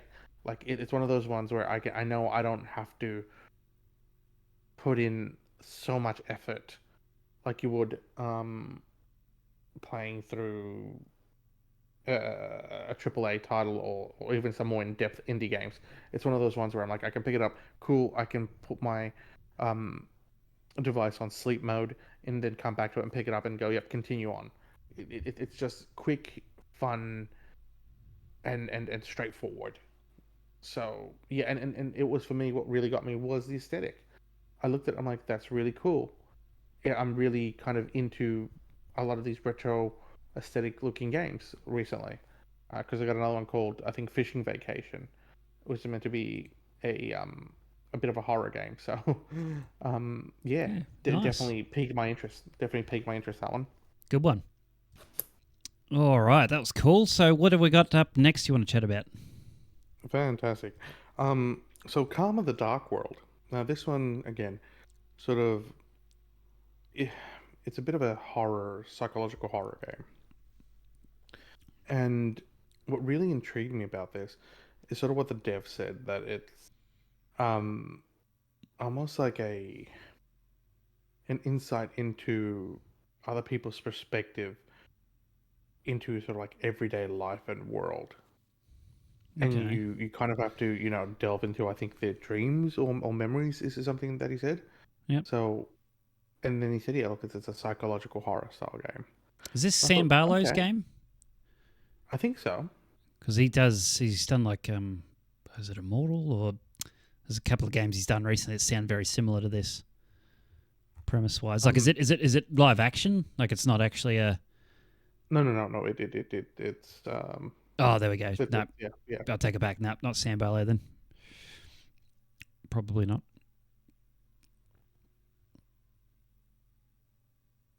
So, And did you want let me have a look. to? What are you? Yeah, no, Are you looking it up? no. I was just having to be sure. Yeah, no, it's definitely this one. I'm like, no, this is definitely the one. Yeah, I'm, gotcha. Yeah, the no, one I was thinking. sorry to throw you off. I don't know. Yeah, Sam Barlow does Yeah, like This is a quick side note. He does games that are all basically he's done filming of people and actors and whatnot, and it's like almost like a point and click adventure in a way that kind of like, or choose your own adventure. It's almost like the Goosebumps books, where you turn the page, whatever. It's kind of like that. You click on things and try and line stuff up to figure out the mystery. And just from that trailer, I thought I'm not seeing any actual video games, so I thought it was just Sam Barlow. But yeah, I'll take it back. I got that wrong. But this is looking cool. yeah. Which, yeah, it's this weird psychological horror where I think you delve into people's mind or dreams, and you have to kind of like sort it out. And it almost reminds me of Darkness Within. I think it is the Darkness Within or something. Oh, the Evil Within. But yeah, or the Evil Within. Sorry, Evil Yep. Within. And yeah, it's got that vibe. It looks horrible, horror and fun, but kind of what's the word? Um, like there's more to it as opposed to it just being like demons or an alternate world. It's like this is somebody's like memories or dreams. So yeah, it was something that sort of piqued my interest. I'm like, all right, that looks pretty cool. That looks fun. That looks um like something I'll definitely pick up. Something I'll have a look at. I might, like I said, might get bored, but yeah. It looks too scary for me. What's the next one? Um, the next one is something I've already put on my wish list. Something I am absolutely all about. Yep. UFO 50. UFO 50. What So is this game? games. Games. 50 games? Mm, yes. My God. So I will get this. The premise is these are the people who made Spelunky 1 and 2. The premise is I'm listening. they've they've made they've essentially made um a what's it called, an imaginary or a fictional game studio, Okay. and these are 50 of those game studios games, and they're like all around from like the 80s and 90s, and you can see the games kind Yeah. of evolve in not only story but graphics as well. And they're not just mini games; they're actually full-fledged games. So some are like short arcadey games, Yeah. and some are like RPGs that go on like for quite a while, Wow. and they kind of tell the story of this particular studio. That's cool. That's a Right? really good It's idea. right. Yeah. It, like the whole concept for me, the idea, That's the fact that you get such a variety. yep. And that's the other thing as well. There's um certain themes and characters that appear throughout each game. So it's like, Yep. a mascot Yep. as well, which we've done. But on Yep. top of that, it's also co-op and single player games as well. Wow. So also co-op, but versus, I mean. Yep. So yeah, and there's 50 of them, and I just thought it was such a cool idea, and they're all Yeah. unlocked from the beginning, Yep. and you can play through them in any way you want. Wow. That's cool. Coming 2018. Oh, this must be an old Um, trailer I'm looking at, maybe. yeah, that's an old trailer, but Yeah. yep, that for me is, yep, it was just so cool that I was like, you know what, I am putting this on my wish list, Yep. and yeah, I'll be definitely it, doing it the same. it's so different. Yeah. Like, I mean, you've got anthology movies, anthology series, I guess. Why not anthology games?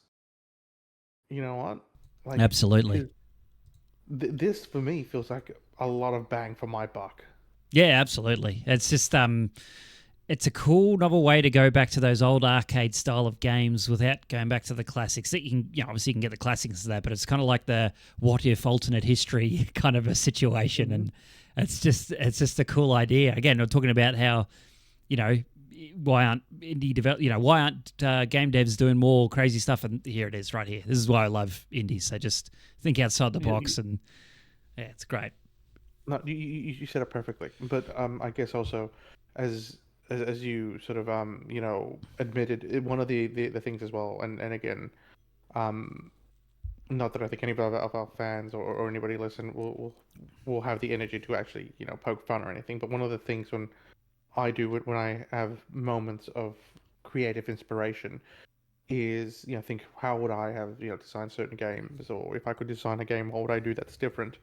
And if I ever did design a game, one of the things that I think do is something very similar to what they've done here, is I would release like the new game and an old game. Like for example, like if I were to release like an RPG, the Legend of Zelda style, I would release like, you know, let's say Tears of the Kingdom alongside um, a retro style um, game, and that's an entirely different game altogether, and be like, oh yeah, look, this game, or and then try and give it like some fictional history, some pedigree behind it, which is what essentially I think they were going through with this. Is like it's a fictional game studio, and you play through their game library and learn their story. And it's such a cool concept, a cool idea. I mean, because you get these games to play through, but you learn to love, I guess, a fictional game studio. It's just so cool. Mm. Yeah, cool. Yeah, What do you got for next? me, Oh, sorry. um, no, no, I was gonna say, for me, it was an immediate win. For me, it was Yeah. like an immediate boom. Yep. Um, I'm gonna touch very briefly on this one, Yep. just because I think it's a mobile game. But Cozy Grove. Cozy Grove.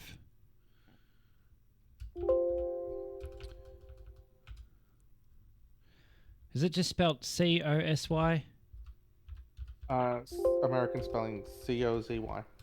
Ah, of course, America. Oh, I'm gonna have to keep talking because there's an error on the page I'm looking at for the trailer. So I'll try and find it while you. What's it all about? So I'm not sure. Again, like I said, it's a mobile game, but essentially it's a life sim, or a sort of farming, Animal Crossing style farming sim. But it does have some spooky elements to it, Okay. which is what is meant to be really interesting. So apparently you land on a haunted island, and you have to help the ghosts or the spirits of some bears. Okay. Um, and so it's like got that sort of, I guess, Animal Crossing sort of life sim element where Mm. you kind of go off and do all that stuff like fishing, gathering, building, and all that sort of stuff. It just looked fun and interesting to me, and I love the art style. I love the The aesthetic. art looks great. Yeah, it looks very watercolor picture book style, Yeah. fun, and I'm like, oh, this is interesting. This is something I think I could probably get onto as and again, look, this is like a something I could see myself being on the train and playing this. You know, Yeah, nice short little sessions. Yeah, yep. absolutely. Is it? Sorry, wait. Is it just out on Nintendo Switch, or was it coming to?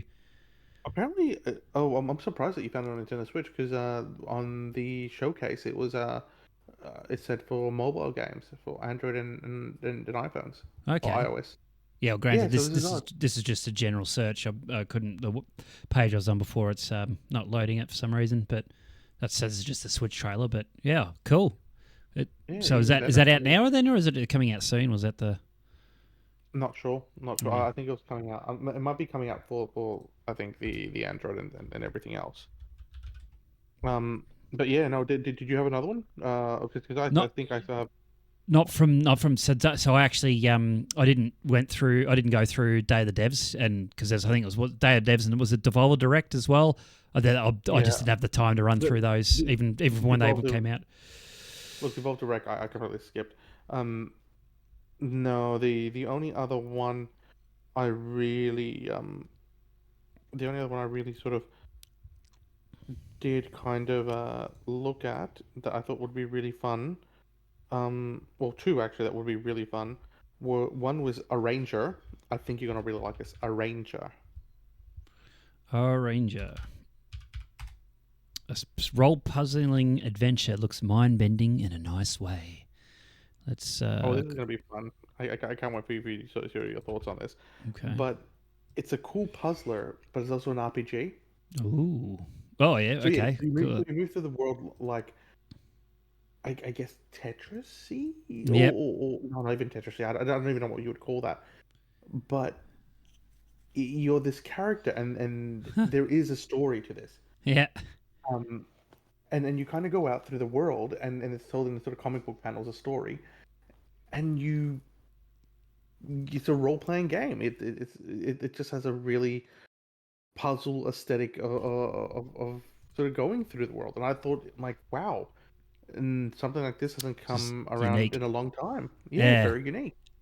So I'm Yeah. like, I'm curious to see what it's about. Like, one of those ones where sit on the train, either Yeah. with a Steam Deck or whatever gaming device, portable gaming device you have, Yeah. and just yeah, Just go try it ahead out. and try it out and play Yeah. like you play a few moments. There was that one, and the other one, I guess, while we're on it, is Yep. while waiting. While Now waiting this is a one, game about waiting. Sounds yes, riveting. no, that's my reaction at first. Yeah, tell me While what wait, what's it about? so the guy, the I guess the presenter, the dev or whatever, said this game is essentially about waiting, and you've got several options. You can wait, or you can take a different approach, and so it's almost like a goose game where you have different I guess what's the word objectives to do if you want to Mm. do them, Mm. or you can just wait for whatever to happen Mm. and sort of So you're actually doing stuff. It's complete meaningless yeah, challenges. It says that this trailer here. yeah, complete meaningless challenges. And yeah, it just looks so fun. It looked like one of those ones where I've got some time to kill, or I don't want to think too deeply or heavily about something. I just want to sort of play something quick and have some fun. Yeah. And I've learned to appreciate a lot of this sort of um I guess what do you call it? Sort of mini game compilations. Yeah, yeah, like your WarioWare-ish type of Yes. games. Yeah, yeah. This is what it looks like. It's just it's clever. It's clever actual marketing for having a game, like just from a marketing standpoint, having a game name that while waiting. 100 plus comedic situations. I love the look on his face. The good old, he's just incredulous and sort of, or do got that. Fuck my life. What do I know this Yeah. for? So yeah, look, this is something I probably will pick up. I mean, again, it's not going to be on the top of my list, Mm. but it's definitely going to be something where I'm going to be like, okay, I've got some interest in this. It's fun. It's what's the word? It's a great time waster, if you Yeah, will. So love it. one of those Yeah, ones where like time to kill. yeah. So yeah, Um, absolutely. so was that you said that was about it from some? That was it. Yeah, That cool. was it Because I from the summary game. was thinking if you don't mind, we might skip the Devolver Direct just because I hadn't Oh seen yeah, any look, of I it, had nothing. and I had yeah, nothing on that one. yeah, that's cool. I mean, I need to get around to see it. And I want to watch. There's another one. I think it's Wholesome Games Direct. I never got around to watching that either. So there's a couple more I still yet to watch. But I just out of the big ones I just saw was the Summer Games Fest, Xbox Showcase, and Nintendo Direct recently. So if you don't mind, we might jump over to the Xbox Showcase, run through some of those. Yeah, please, please. All right, let me just pull up my notes. You'll probably see me looking down a bit if you've been watching. I put on here from my top notes, what a fucking awesome showcase. Best I think they ever had. Sorry, Angel, if you're watching this. I didn't swear. I meant to say fire truck. Um, I'm not normally into Xbox, but there are a ton of games in this that look great and had me excited. That was my first two notes, just overall. Like in years, like I've never been a big Xbox fan simply because they didn't have the games that I found interesting. Like, the first party, when you're a kid, like it came down to only buying one of the consoles, and PlayStation had the best stuff, or PlayStation, Nintendo. I always ran PlayStation and Nintendo. And then Xbox, and I've never had except up until Game Pass, which is great because I've got to actually play stuff like Halo that I never played before on Games Pass, and I'm excited to see from this what we have seen from this direct from what was it called, Showcase. And my first game I want to talk about is Doom Dark Ages, or The Dark Let's Ages. do it. Let Let's do it. me load it up before I start thinking. Can't do the two things at once. So, there's actually not too much for me to say in this trailer. It's Doom. I just like if you heard the last episode, I played through Doom 2016. Absolutely loved it. I'm going to be going back and playing Eternal at some point, but no other game matters except for Shadow of the Erdtree right now. But I'll definitely keen to go back and try it out. This is just a cool concept, having Doom Guy and demons back in medieval time. And then I think the highlight for me in this trailer was him using the shield, like having that thrown around. Like it looks like they're changing up the way some of the weapons work. Apparently they did that for Doom Eternal, which I'm looking forward to playing as well. Like this, the way they've approached the game design. The super shotgun, awesome. They've got that there in the trailer. But this shield was amazing. I loved how he threw it and bounced off other demons. That was about it. I'm just looking forward to jumping in and shooting more demons in the face, but in medieval setting. Yeah, look, for me, I don't want to keep it short and sweet. For me, this sort of seemed like the logical next leap in sort of the Doom series. It's sort of this weird, heavy metal-esque sort of relationship. And again, I say that not only with the original game itself, but with, I guess, the aesthetic to the gameplay as well. Sort of, hordes of demons, medieval warrior sort of thing. I guess this is what I'm trying to get at. Which, yeah, it just looks like awesome fun to me. Mm. And I just remembered, yeah, there is, I guess, the mech, you riding on one of the other demons, like a dragon style demon or whatever it is. Um, to me, it was just like, look, this is just extra fun. This is gonna be so cool. It's Doom in a fantasy realm. I'm all for it. Like, it would be very hard to go wrong with Doom. So yeah, Love it. with you on that one. Yeah, absolutely love it. All right, over to you. What's your next pick from the showcase? I think this might actually be on your one as well. Was Gears of War E-Day. Yes. What do you think of the trailer? I loved it. It to me, it tickled all the nostalgia buttons because again, I remember playing Gears of War on the Xbox 360, and I fell in love with it.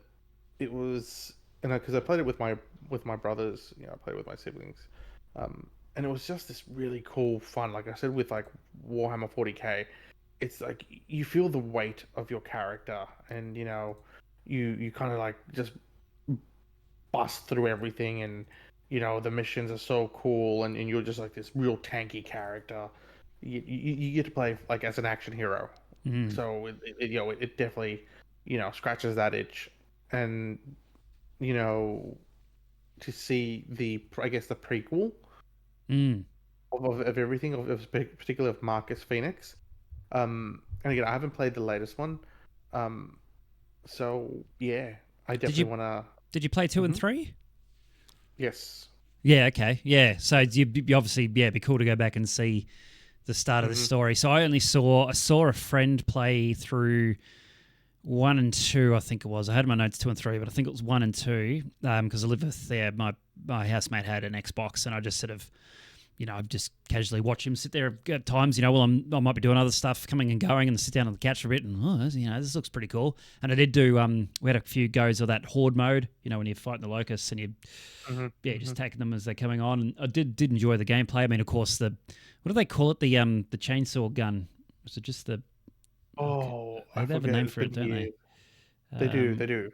Anyway, that's such a cool weapon. I just love the whole idea of you just sword them in half and then get back to shooting straight away. Obviously saw the poignant moment. I think it's in 2 where Dom loses his wife, like when they finally find Maria. They're going to get her, like a real heartfelt moment. I remember that was like a bit of a tug on the heartstrings moment, and I really liked it. And I do have my notes. I need to go back and play Gears of War. I looked on Game Pass because I've got that. I think you can only play the first one that's been remastered. 2 and 3 don't look like they're on there, but and then only Gears 5 might be on there, so not 4. So I don't know how I'll be able to do it, but figure out a way. But yeah, it's another series that I've missed just because I didn't have an Xbox, but I've seen enough of it to know that this looks pretty cool. And Well, yeah, as you say that, I mean, yeah, look, and it's something that I think a lot of us do forget, especially nowadays. It's so very common to sort of have like a PlayStation and an Xbox mm. and a Switch, like but it wasn't too long ago when essentially you could only have one, or you could only really afford one. And I still think that's the same for a majority of people. We're just gamers. We might do it, but I think you're talking about general populace. yeah, and in that matter, general populace will only always have one, and you kind of the unfortunate thing is where there is a majority of games that do come out on both consoles and PC and whatever. There are some that are just these not even a hidden gem, but these amazing titles that sort of get left behind because they're console exclusives. Exclusive, yeah.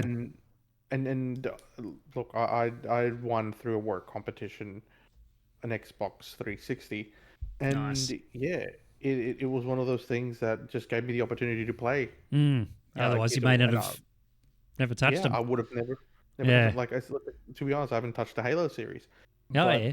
but it's on my list to go and try. Mm. So, and again, this is one of the reasons me and you, or rather you and I, started this podcast was to get our first I guess expressions on games like that, because I'm sure I will go through it and I will tell you my thoughts, and everyone listening will let them know. So Mm. yeah, it absolutely. But coming back to all this, I thought it was just really cool, looked awesome, looked fun. Um, it's a series I love, so I would love to go back and see the Just, prequel. just for me, for Yeah, lore, it's going to be cool to see the day, what emergence yeah, day, when absolutely, those locusts are coming out. It's just going to be cool to see that happening. absolutely, Cool. absolutely. Uh, that was you. Was it back on to me? Was it back? Sorry, was that my choice? Yeah, No, it back was up to you. yours. Okay, yeah. So Mm. the next one I had was Indiana Jones and the Great Circle. Oh, we're Um, definitely taking off the ones here. yeah, For me, I can tell you my immediate yeah. notes. Go for it. Yeah. Here, heck yes. It's heck yes. I'll go. Hell yeah. um, um, look, it looks like, well, for starters, I think the moment I saw Lucasfilm's games, I was like, yes, absolutely, that's a tick. This is this is childhood. This is Mm, every boyhood dream I had about playing as Indy. mm. That's the whole cool, suave, you know, Indiana Jones Yep. world of just being immersed in it, puzzles and you know the it just it tickles all the nostalgia buttons, and yeah, I'm all for it, and I love that we're now in a place, video game wise, that there will be story for this, and I know that we've spoken before in the past about how, you know, sometimes cutscenes can be boring, and you know, Mm, you have to kind of sit through there for 12 hours just to get like 2 minutes of gameplay. I'm mm, exaggerating, but yeah. yes, yeah, Yeah, I know what you you know, mean. to exaggerate my point. Yeah. Um, but I think with this, I think I part of it will be playing from section to section to get to the scenes to Yeah. almost See what's in the next feel, story. Next yeah, part of the to almost, story. Yeah. yeah, to almost get like another prime indie film. Yeah. You know what I mean? Yeah, it's like Because it's almost like, it's shaping up to that. Like from what we've seen, especially this trailer in particular. Like some people had mentioned that it's not great because they didn't get to see any new gameplay, and I tend to agree from that aspect. But I'm actually kind of putting that aside at the moment, which is unusual for me. Like everything I talk about is gameplay, mm, gameplay, gameplay. But just the way this has been acted, the good old getting late in the day, so my brain isn't working as well. It's the bloke who does the voice of Joel in Last of Us. Anyway, he's a great voice actor in this, and he sounds just like Harrison Ford. Like it's amazing how he plays him in this, and it's indie. Like it's just basically that's Indiana Jones, and I'm really looking forward to playing this from the story aspect. It's a new Indiana Jones story that we got. I know we've had the movies recently. Full hand on heart, I hadn't seen the new one. Not really interested. I didn't really enjoy Kingdom of the Crystal Skull. Thought it was a bit of a letdown, and he's just too old, man. Let him die. Like the character, I mean, you know, just that needs to be done. But this is the way he lives on, like through games. The other thing to call out is that it's Machine Games, so it's the guys that do the Wolfenstein games. Now I've never played them, but I've heard they're really good, so I might need to go back and play some of these just to get myself whet my appetite for it. But the only other note I guess had was I'm not sure from the gameplay perspective because we've only seen a bit of the first person stuff, and we didn't see any of the gameplay in this trailer. But I've gone back on that thought was just like just from the trailer alone. I'm like I think I'll be happy to see like this scene. You know, just yeah, it just looks like it's gonna be fun. Like you said, just play through the game to get to these next moments. It's gonna be cool. yeah, and like you said, to me, it's just another prime indie Indiana Jones movie. And look, you know, that's news to me. I didn't realize it was an indie voicing it. I thought it, you know, it would be like one of those smart AI sort of tools using Indy's voice like from like previous movies, but that's even better. So the fact that they've gone to that effort to sort of allow for that inflection, those, you know, emotions to come through, because as good as AI is, I don't think that it's able to produce that level of sincerity. So in Um, the voice acting, Troy Baker, and this is Troy Baker.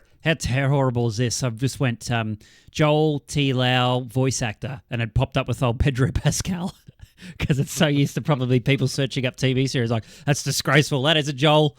No shade thrown there. I haven't seen the TV series. Not really interested, but I mean, you know, I love The Last of Us and the games, and yeah, Troy Baker's an incredibly accomplished voice actor, and I mean, he nails this. Like just as he said, you would have thought it might have been AI to do it, but no, it's an actual voice actor, and he's just damn good at it. And it's brilliant. No, that's fantastic. Um, yeah, no, definitely looking forward to this. This is definitely on my radar, and like I said to you, I think before this, I can't wait for my son to be old enough to be able to take him through the indie films and sort of pass on that amazing legacy. Yeah, Um, that is Indiana Jones. So yeah, I'm gonna go on an adventure. I can't wait. What's yeah. your next game? Um, my next one is South of Dark. South of Dark or Perfect Dark? Perfect Dark or South of Midnight? Sorry, South of Midnight. South of Did I Midnight. write did I write South of Dark? Did I? Yeah, I meant South of Midnight. because you might have been thinking of Perfect Dark because that was the next Yeah. one shown that I was interested in, but we'll come back to that. South of Yeah. Midnight, yeah. What about this? I don't know. I mean, well, for starters, I love the the I guess presentation. Mm. Yeah, that sort of I guess what 30 frames a second. I think it's less. Um, It's more like I think it's like a 12 frame, 15 frame. I can't remember what it was technically because it's similar to yeah, old the Spider-Verse yeah, movies. yeah. But one, it's set in New Orleans or Oh, down south, yep, been and there. and in the bayou, and yes, you have Yeah, been there been there, recently, done that. and Mm. and there's this like whole I guess magic or something mutation fantasy. I don't even know what, but it just looked like a lot of fun to me. It looked like a lot of entertaining adventure. Like I don't know. I'm like, all right, I want to be part of this.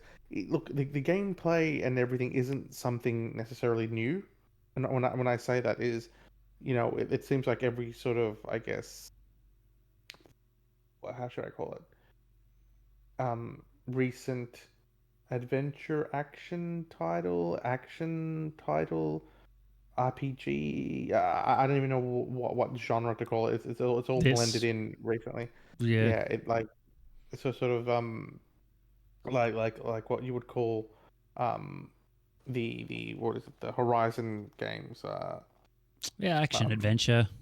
yeah, With action a lot adventure. of them have got RPG elements, but they're not. I wouldn't call them RPG. Like Baldur's Yeah, Gate 3 is an RPG to me. Not not. thank you. Okay. Oh yeah, I wouldn't call Horizon. It's got RPG elements, but it's not an RPG to me. And that's what I'm really referring to. Like it's got Mm. RPG elements. Like I can see there will be RPG elements in this, because you do have some powers by the looks of things, but it's action adventure and it seems intriguing.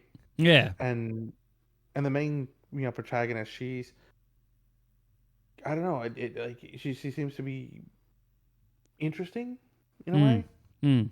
And again, I haven't heard her speak too much through this um trailer, so she doesn't come off as obnoxious or annoying like most protagonists do come off with nowadays. Yeah. That they'll either have to be like, Yeah, yeah, she seems a little bit more believable. That was actually the funny thing I found. exactly, Even though it's this fantastical world, she wasn't over the top. She was just, doing a thing. As a matter of fact, she exactly. seemed a bit annoyed by the fish, the catfish. um, but yeah, I think you've said about as much as I'd want to say about it. I'm still got the question Exactly. mark about gameplay. Like movement looks fun. I love this whole gliding and the sling, the grappling hook and that. Like big check for me if you're having an action adventure game and movement's really done well like this. Like you could just get around Hmm. everywhere. But what else has this got in store? It's a very small part of this demo. Looks gorgeous. Voice acting's fantastic. But I'll be definitely keeping an eye on this one. Yeah, absolutely. And that's really what I got to say about that one. Cool.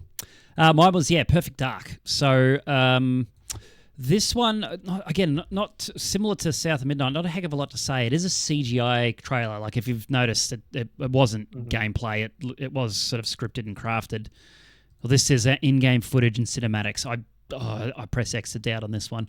It looked too slick. Whereas I'm hoping it's look. I'm going to put my faith in them. I've forgotten to write down the developers, but I think Crystal Dynamics have been helping on this. And is it the Ooh. Initiative? No, hang on. No, I got that wrong. I'm not quite sure. But anyway, it's this one's been in a little bit of development hell for many years. There was always rumors about what was going on with the next Perfect Dark. I never actually played the sequel on the Xbox, but I played the one back on 64, the Initiative. There it was too. I got it right. Initiative and Crystal Dynamics. But yeah, the one on 64 I played non-stop, like with my mates. This was back in the good old couch co-op days. We'd just sit there and smash out hours of Perfect Dark. It was such a fun multiplayer game. Granted, hand on heart, I don't know if it stands up today, but from what I saw from this trailer, it seems to be getting that the spirit of Perfect Dark. You are Joanna Dark, this super spy, and you got all these gadgets. It's looking very. It almost looks like it's a whatchamacallit, sim. I forgot what they call it. It's like the Deus Ex games, those sort of things. Like it's Oh, right, yeah. sandboxy. There's a name for it. I've forgotten what it is, but it looks like there's going to be potentially, if this is to be believed, is there's going to be ways to approach it.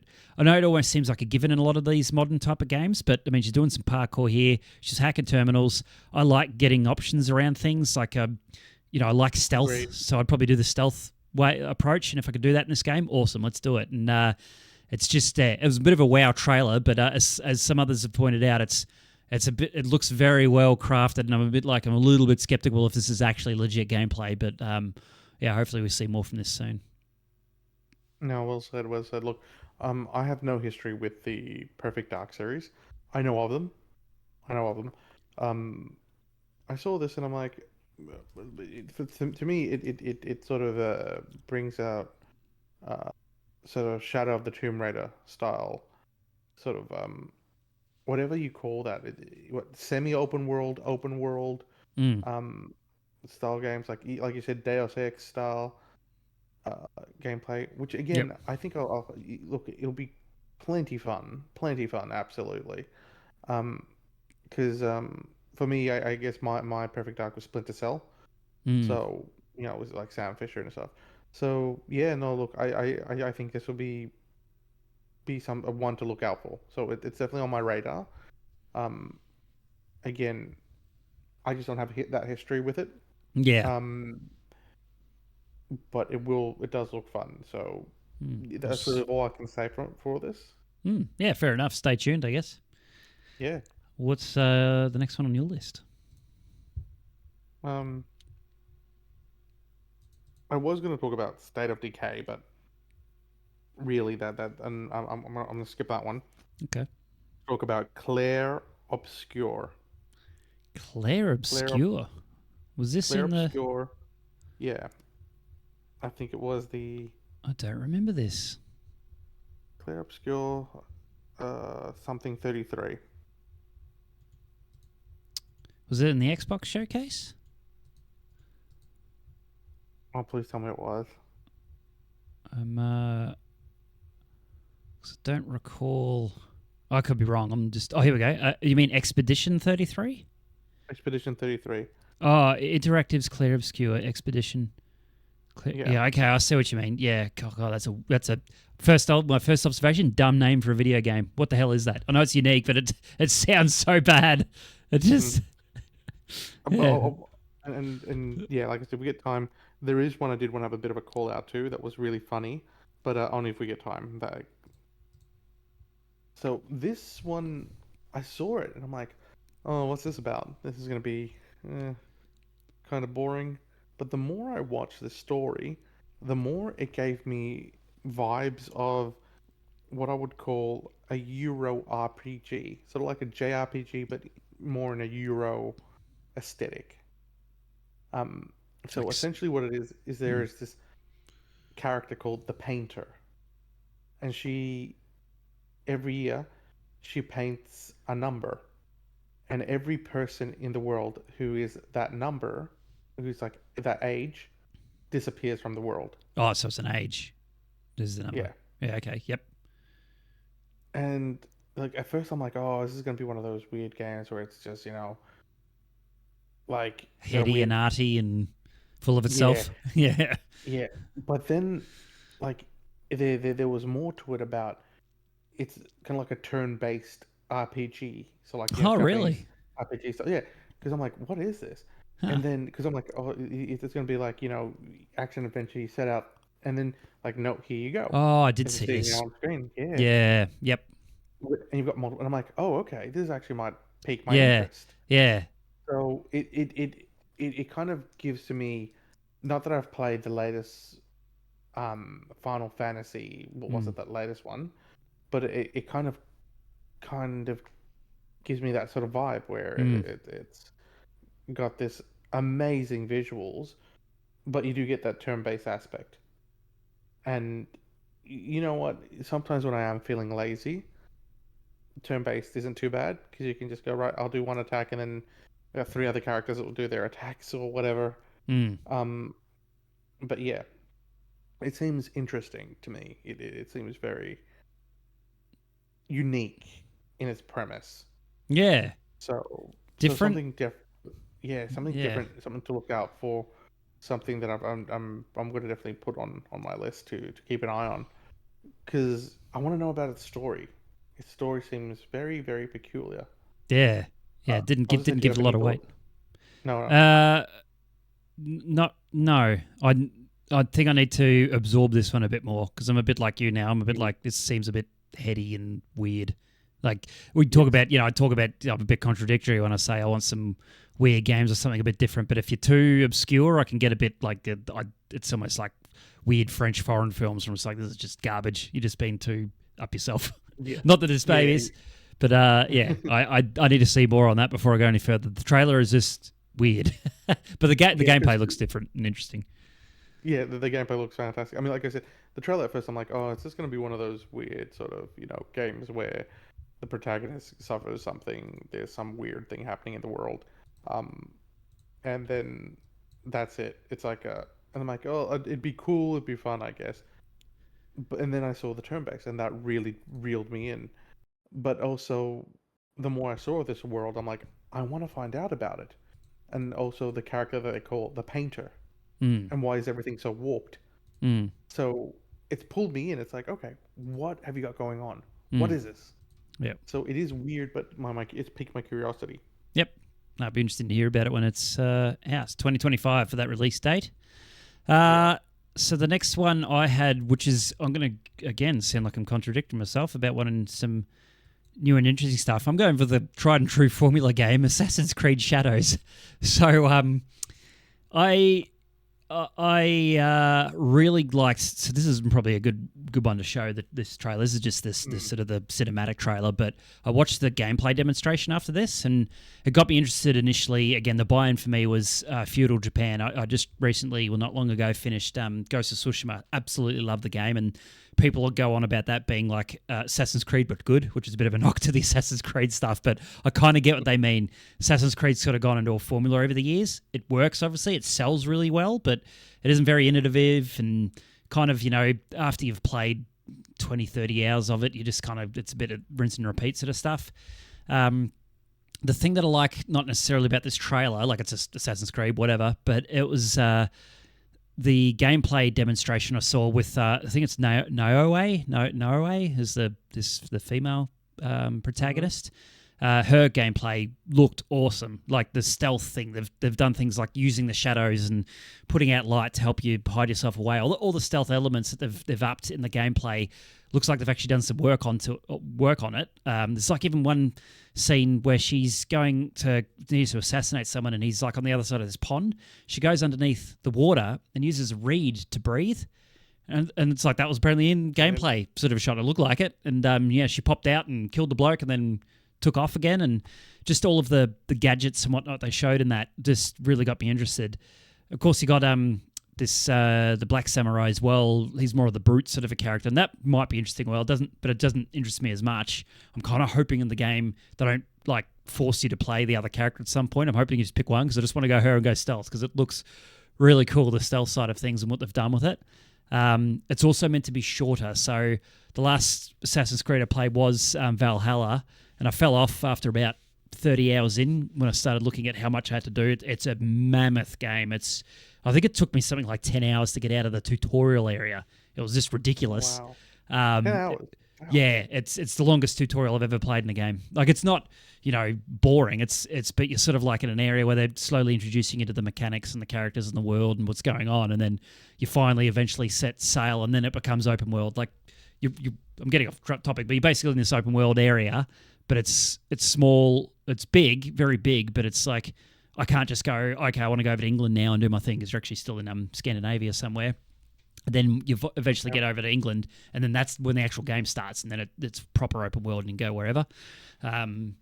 But it became a bit too, again, rinse and repeat formulas, got a little bit boring, and they get a bit bloated, these Assassin's Creed games. They could be another 20 hours shorter, and apparently this one is going to be a shorter one. Still bigger than Mirage that came out the other year, which is kind of a callback to the classic Assassin's Creed. But this one's going to be more of the RPG style, but it's meant to be shorter than something like Valhalla. So, and just the setting is the one that's drawn me into it. So yeah, looking forward to this one. Well, on this one again, my notes, and this is gonna sound very cold and cruel, but I have another Assassin's Creed game, Assassin's Creed, and I'm not saying that to be mean. What I'm saying is, Assassin's Creed, like FIFA and Call of Duty, are doing what the '80s did. You know, with all those action films, like with Arnold Schwarzenegger and Sylvester Stallone, they're good for what they are. Mm. Like I'm not going into an Assassin's Creed game looking for anything more than it being an Assassin's Creed game. Yeah, you know what you're getting. Yeah, and I know what I'm getting, right? You order a cheeseburger, you're getting a cheeseburger. Yeah, yep. I'm glad to see that they've got some realism in it with the Black Samurai, with what you said about the Ninja Reed. Because yeah, apparently those were real documented stuff. There was, I think, an African who lived in feudal Japan for a while, and he was even made a samurai. Yeah, I forgot his name. Was it Katsuge or Cat? I forgot his name. Yeah, some of them. Yeah. I focused on her because I wanted the stealth stuff, so I didn't really care about him. But you know, look, like I said, for me, nothing really much more to say than it is an Assassin's Creed game, and I'll be interested to see where it progresses the story, because I know people have been dying since like Assassin's Creed. What was it like? The pirate one, Black Flag, for there to be an Asian inspired one, either Chinese or Japanese myth. So I guess they're kind of paying that to the fans. Yeah, not much to say more about that really. Yep, no worries. What's your next game on your list?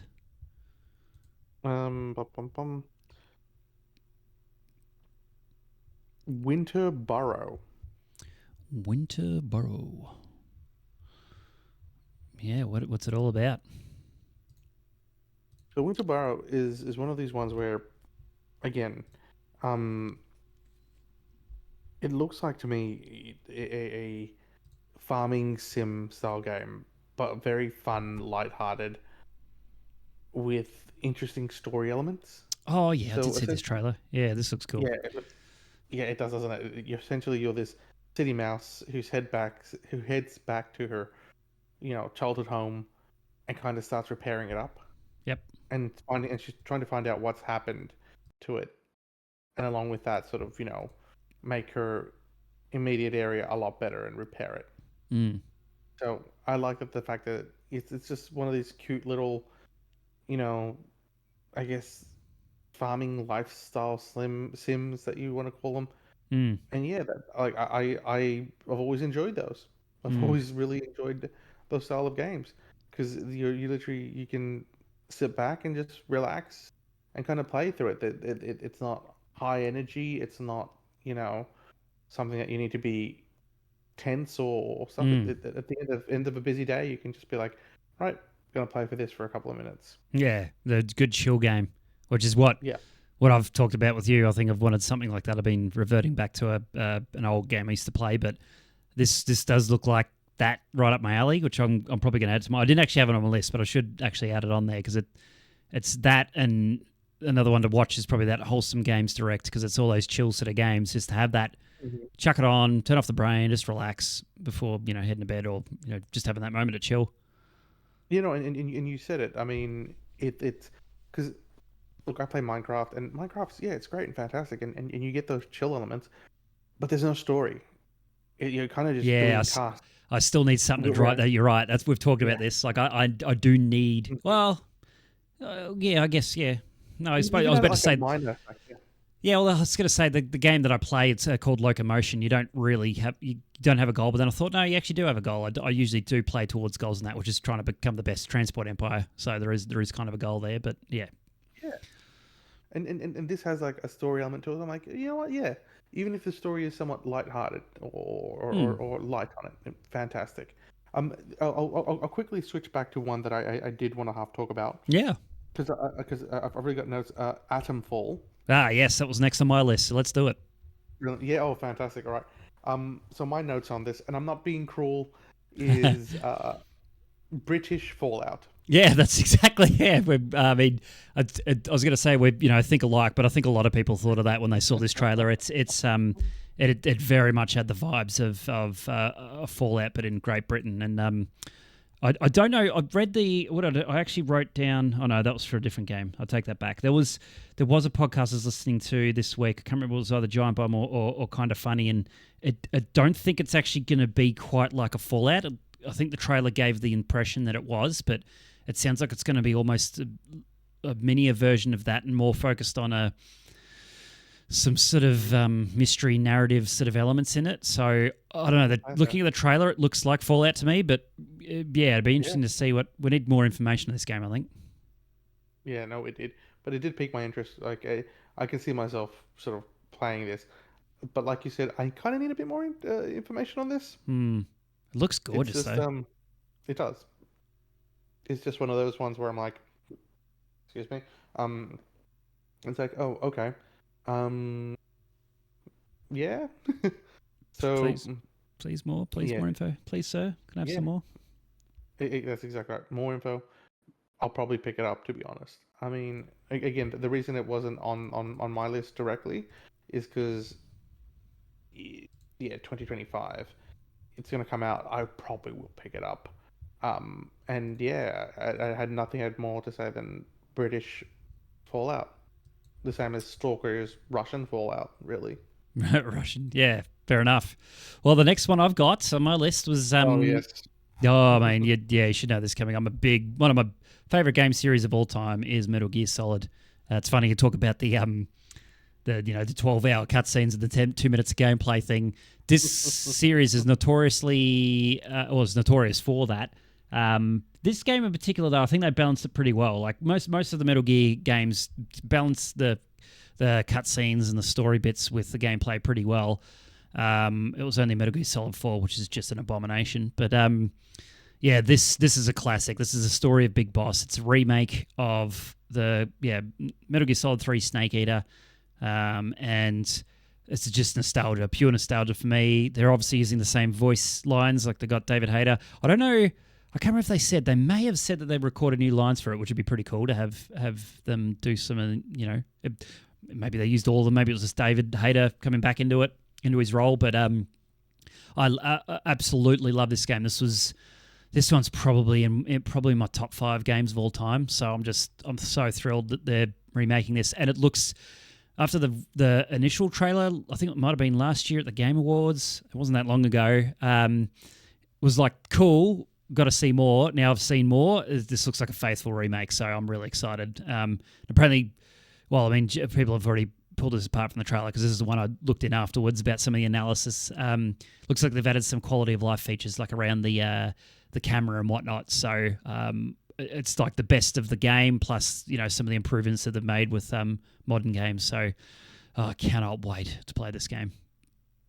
Yeah, look, I know how much I love this series, and I mean, I think I've only played the first original, and only that was for a short while, and that was when I was really young. So again, I didn't know what was going on, and when you're I can't remember. I think it would have been maybe even 10 years old or 8 years old.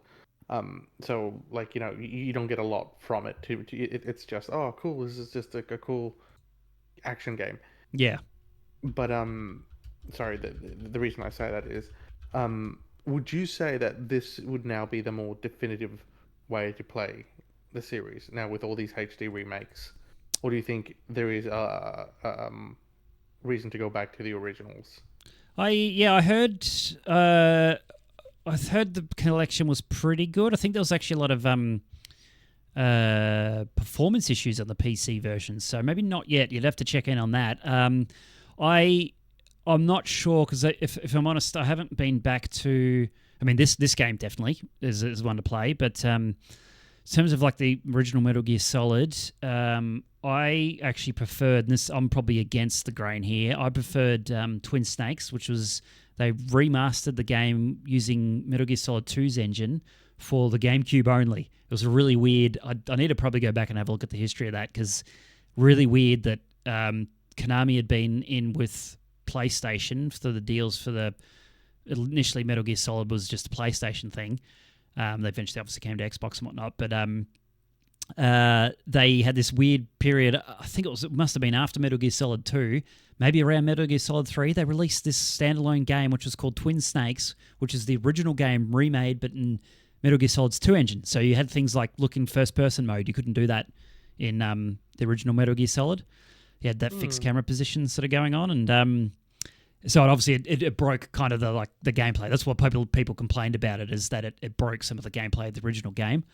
But I really liked it for that. I just liked that you could do that. They amped up the cutscenes to be ridiculously over the top, and I loved it, like the very anime style, Japanese. Everything's over the top, and I thought that was great. And it just looked better. It ran better. It ran better frames. So I think it was like a 60. Like the GameCube was surprisingly powerful for its time, and I think that thing ran at 60 frames. It was like buttery smooth.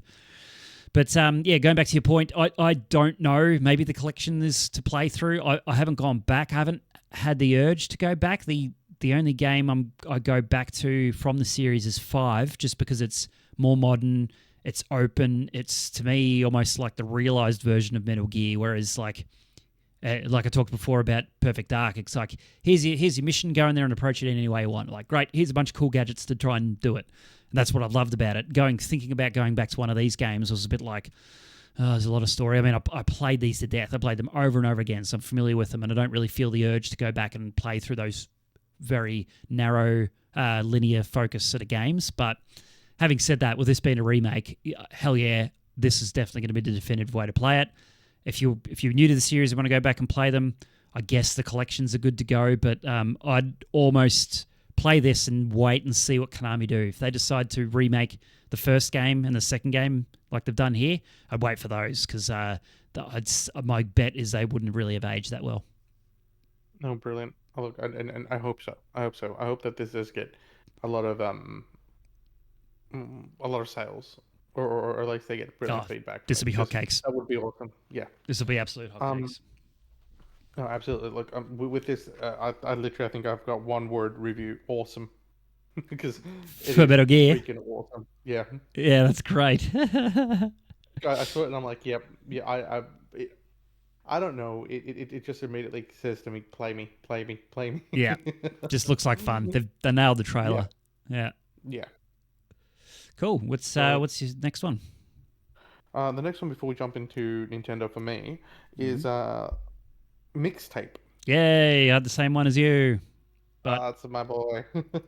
Yeah, go for it. So this is one I figured, and again, like as I was saying earlier in the podcast, this is an experience for me, and this is something I think I might play. Yeah. With my amazing partner, my wife. Yeah, it's a good one to do, I think. Yeah, because it's again. We're children of the 80s. I mean, even if it is late 80s / 90s, there's a lot of that still in there, and this whole kind of does a callback to it, which will be interesting to kind of look back and review, I guess, or look back and relive in a weird aspect. And it looks like just genuinely interesting as a whole. It's I guess an 80s / 90s sim that you can kind of live through again. Yeah. And yeah, like I said, it's one of those ones where I find it to be a fun experience. It looks like there's going to be a lot of songs that are going to bring back memories for a lot of people. Yeah. In certain ways. Yeah. And that's what I had there. Had a fantastic and heavily nostalgia-driven trailer, and I think that's the hook for it. The question mark, I mean, again, gorgeous aesthetics. This just looks beautiful. The question mark, of course, I have is I see a lot of these over the years, and a lot of them are like walking simulators, or they're that story-driven, very point-and-click maybe. And again, it's gameplay that just doesn't interest me, so I'm a little bit hesitant to dive in. But I did actually grab a blurb off the site. So, immerse yourself in the teenage wasteland, playing through a variety of narrative vignettes, exploring the pivotal moments that shape them. The story is delivered through a mixtape of comedic, joyful gameplay, from skateboarding and flying to taking photos at an after-hours abandoned theme park and much more. So that actually got me a bit more optimistic about it, because it sounds like they're going to change up some of the gameplay elements in there. However, I still think from that, and it'd be interesting to see what you think about that blur, but to me it still sounds like it's going to be largely like an interactive story rather than a game, full of gameplay. No, you've hit the nail on the head. I think you'll be playing through scenarios. Mm. Like you like again, and it depends on how they do it, which I genuinely hope they do it as an overarching story where you go from one event and then that might be the event for the day. So you might have like an opening and a closing. Um, what's the word? Uh, um, um, um, um, um, Story element, like a cutscene. That's what I was looking for. Like opening cutscene, closing cutscenes, and then you know you do kind of get a bit of a moment to sort of reflect on that. So like either a screen to black or whatever, and then you get cut into another, you know, opening cutscene to another, like sort of like they said, vignette, like another story element, like which might be the skateboarding element of it, and you might be cool, and then you get to play through the skateboarding. But it would be nice to play through that skateboarding as either a song, a particular track, or a couple of particular song tracks play. So you get the whole song for the whole period, and you got because at that point it becomes a experience simulator. We're like, oh yeah, I like because I can remember what songs I skateboarded to when I was in high school, or or riding my bike to, and you kind of get lost in that moment, or like when you first get your license and you learn to drive and stuff, and there were certain songs that were on the radio, or certain songs that you would put on, and I used to go for drives a lot of the time. So for me, it would be like I'd pop something on and go for a drive, and I know which songs they were. So I hope they do it in that fashion, which I think would be fantastic. But you're right. If it's one of those things like Life is Strange or walking simulators where it's like, I get that this is an emotional story, I get that there's emotional elements, but I'm literally walking from one emotional element to another, it becomes tedious and it does become boring, or it becomes very much, okay, you're forcing me to feel an emotion here. I want it to come naturally. I want to have my own I want to be able to insert my own experiences and emotions to either a song or an experience than have you tell me what I should be feeling. So, yeah.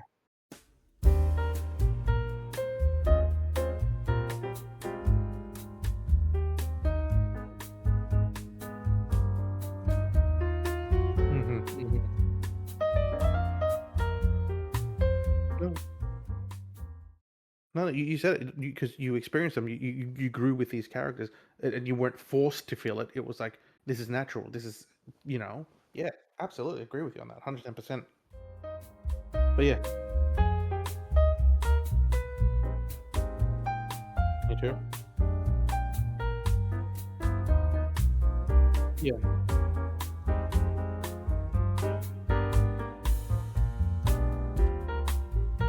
Mm-hmm. Me too.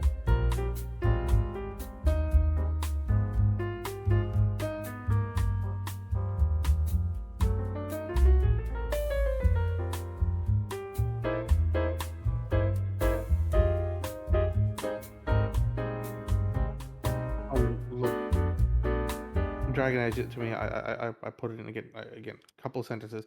It I put it in as Baldur's Gate sort of style gameplay. It's a D&D. It's a D&D simulator. So D&D RPG style thing.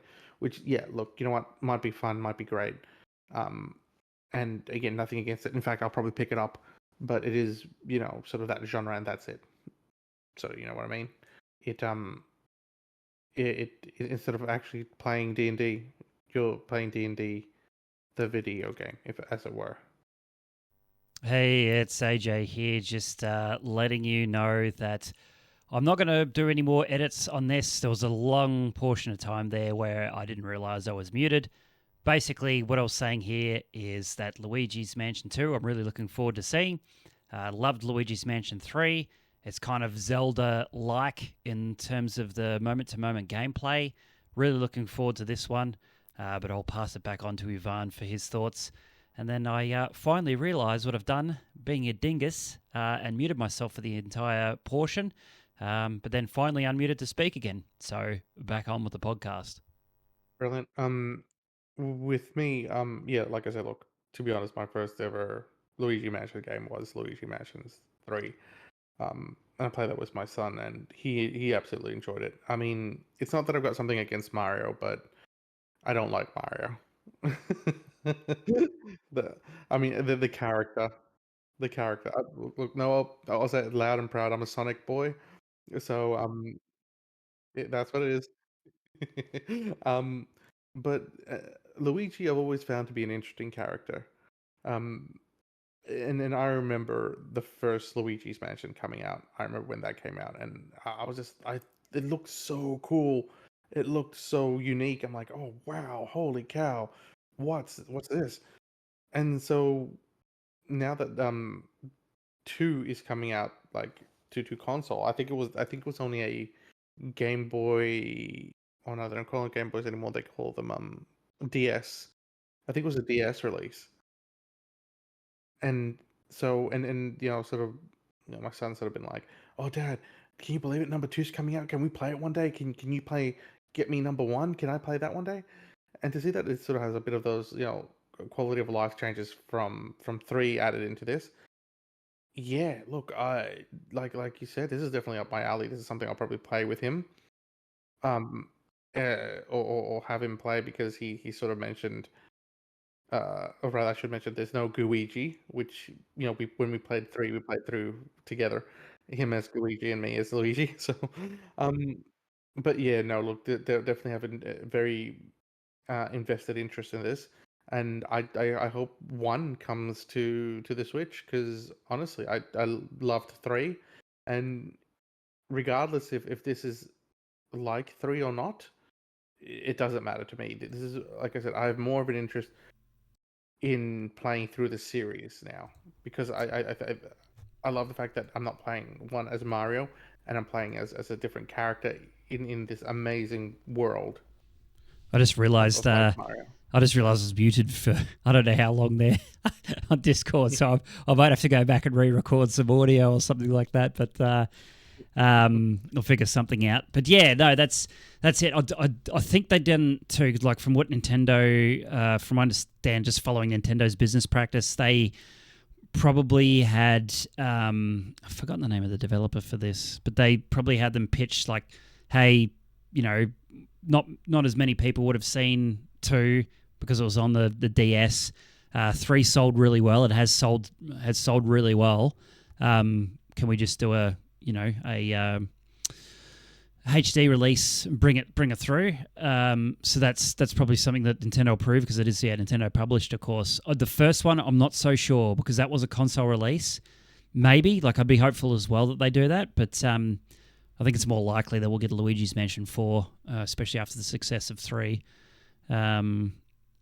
But yeah, same with you. It's hopefully I don't know if there's going to be co-op. I don't think there's any co-op in this game, which sucks because it'd be cool to see have you and your son run through it together. But looking like saying before about that, the trailer from the Nintendo Direct was pretty short and sweet. This is showing me much more. I've forgotten about this one. Yeah, this looks very similar to 3. Just you're missing some things like the maybe some. I can't remember if I saw it in this, but do you get the slam?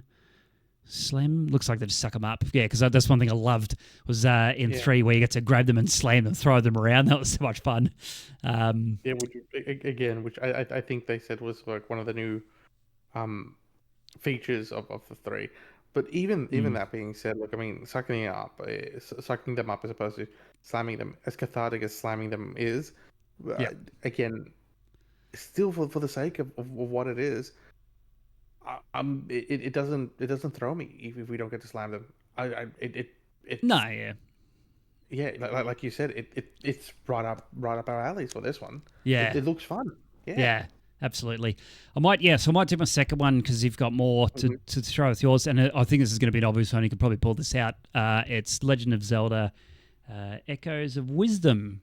So this one completely got me by surprise. I was giddy when I saw this because the whole rumor had been that we were going to get the Twilight Princess of Wind Waker remasters or ports over from the HD editions from the Wii U. I'm not sure if they actually remastered it on.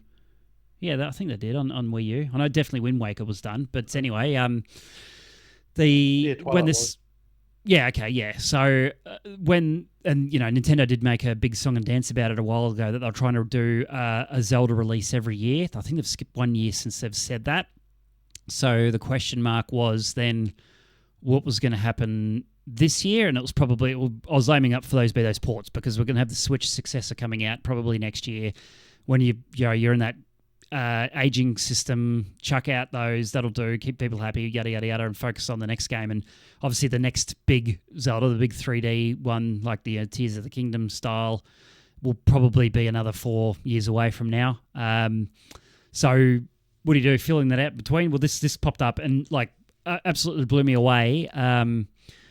And even better, it says Zelda's the protagonist, which is just amazing. Like this team never ceased to amaze me with their ingenuity. And I know it seems very simple. Them switching to Zelda, it's the obvious one. People have been calling for it. It's the good old the meme about it's picture Link, that's Zelda. People will say, but it's to me it's exciting because first of all, Eiji Aonuma is obviously going to be directing, potentially he's got obviously some sort of oversight on it. They have been challenging themselves since obviously Breath of the Wild to challenge those conventions from Zelda.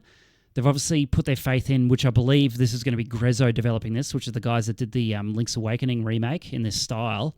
The Link's Awakening remake was excellent. And then just being able to see Zelda with this back in this 2D style, they're still going on. Obviously, this is exciting because this means we're going to get a cadence of a big 3D one and a 2D one going forward. I'd guess. I could be wrong, but this seems to lead me to believe it's going to be the case. And we got new features. Like it's not just her hacking and slashing with the sword. She has to use her ingenuity, her wisdom, of course, as part of the Triforce she's got. And I just can't wait to see what they've cooked up with this one. It's just something fresh, new sort of take on it. And it's my favorite game series of all time, and hoping this is going to be another classic. So yeah, I can't wait.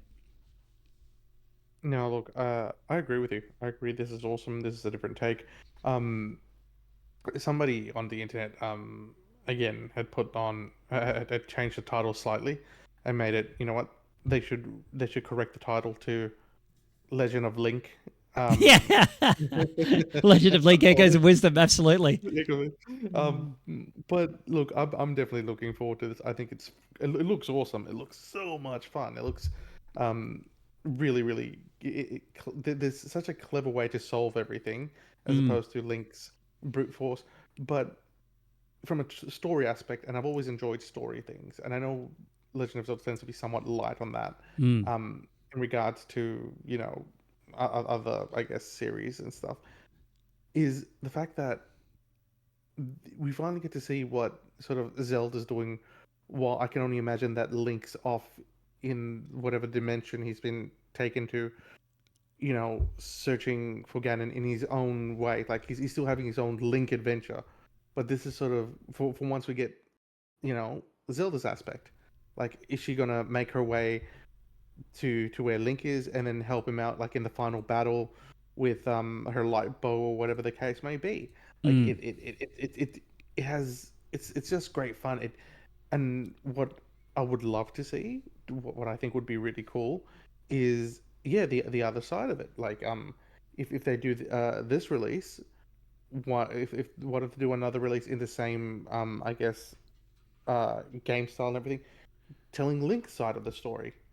And that'd be cool. I mean, because instead of like 2 Link games like the Oracle games, you've got Zelda now, and there's so much potential. That's a great point. You made 2 great points there. One, we're potentially getting a new story, something that we've never really seen before, and like typically when it's Link that's the protagonist, got to save the princess, got to save Hyrule. That's pretty much it.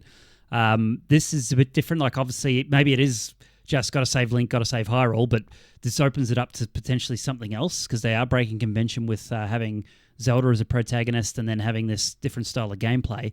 But then, as you said, this means it also opens up for dual protagonists, and that rumor that was going around, especially with Breath of the Wild and Tears of the Kingdom, was you're going to have a playable Zelda. So we could see a co-op Zelda in the future, which is, I mean, at face value for me, that isn't as exciting because I like it as a single player game. But hey, if I shouldn't doubt Nintendo, because every Zelda, or most Zelda games they've made, apart from a couple of blips, for me have been incredible. And if they make a co-op game that still can be played as a single player, I'm all for it. And giving Zelda that agency is, something more than just a damsel in distress. It's just awesome to see.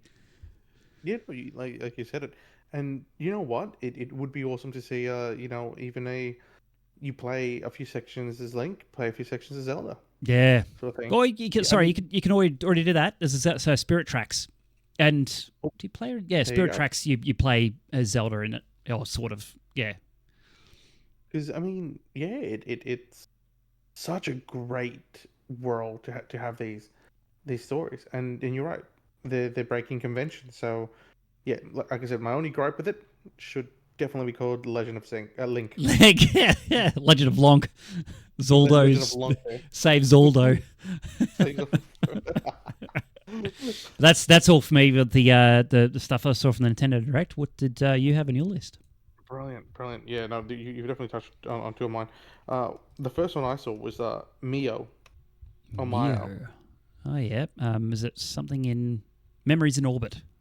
Memories in Orbit. Now, this is one of those other games as well. Like, it's a limbo style game, I sort of argue, where it's all these weird platformers where you kind of not necessarily race to the end of the story, but as you progress across, you're kind of um, revealing more of the story. And it just the art aesthetic looked really good. Mm, It looked it's beautiful, and I'm great. like, yeah, I'm like, what is this about? Um, like what memories are we talking about? Is this And is this one I think people said looks like it might be a Metroidvania? ooh, really? That's I And if think. it was a Yeah. Metroidvania, even better. Yeah.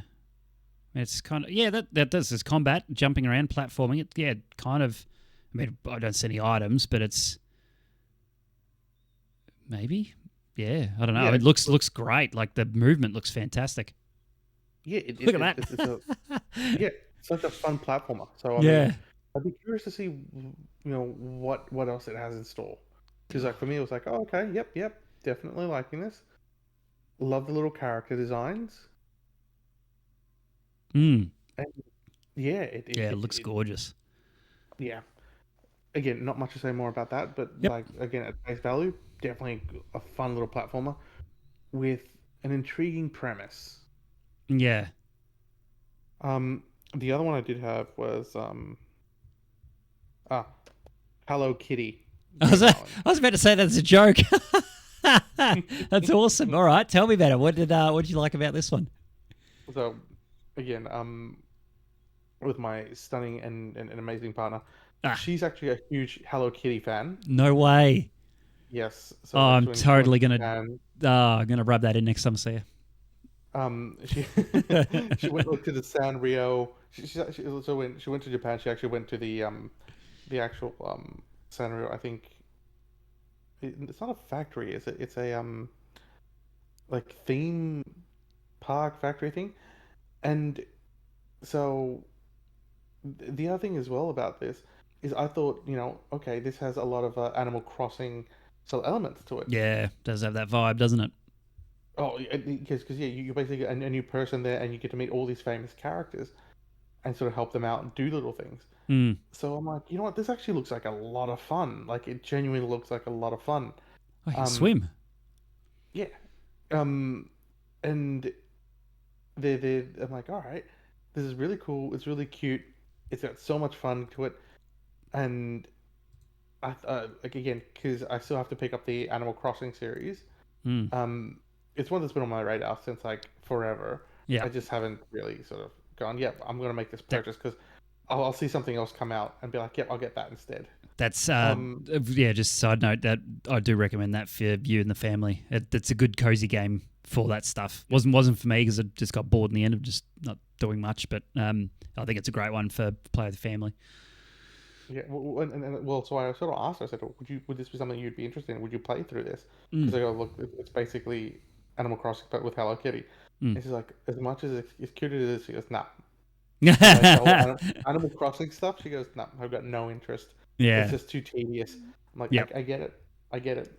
But so yeah, so it might be for me and the little man. He might Mm, actually, enjoy it. mm. And he's not too old at the moment to be like, oh, this is way too cutesy wootsy, Yeah, give you stuff to and shoot, whatnot. man. Yeah. Yeah. So he might actually take interest. He'd be like, oh, okay, this is just, he might see this as colorful and fun and Yeah. entertaining. So, yeah, look, I saw it and I'm like, you know what? That's really cool. That's genuinely really, really cool. Um, so yeah, like for me, it was just like Hello Kitty, but with animal, um, what's it called? Animal Crossing Uh, gameplay. animal, yeah, Animal Crossing gameplay.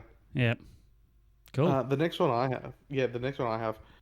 Again, look, the DK returns. I'm just gonna make a real comment. Yep, it's about time they made a HD thing for that because I've had it on Wii. Love to play it on the Switch. It yeah, like I said, it's awesome that it was awesome on the Wii. Yep. It'll be great to sort of play through it in on the Switch. Yeah. Yeah, I might. This one I probably should have had on my list. I do want to play it. I just, I think I was, I'm thinking back because that other one, that Mio Memories in Orbit, I would have liked to have that on my list too. But I realised I got so sidetracked by the two games that I really wanted to play. Looking forward to, I sort of left everything else by the side. Yeah, no, I'll probably get Yeah. this one. I'd say. Yeah, no, this is definitely one that I'll probably definitely put on the pickup list. Aside from that, the other one was the Dragon Quest games. And again, look, I'll just make Ah, a quick two sentence about that. yep. The remakes, about time that they've made the remakes, because they've done it for Final Fantasy. They've had them for a while, Mm. but yeah, apparently this one is Dragon Quest 3 and it's they label it as 2D, but it's 2.5D. Yeah, yeah. Um, and yeah, they've even got one and two. So you got one, two, and three. Mm. I would say this is the definitive way of definitely going to play this.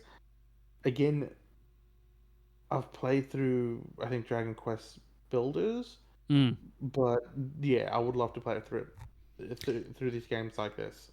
Yeah, this has kind of got me interested too.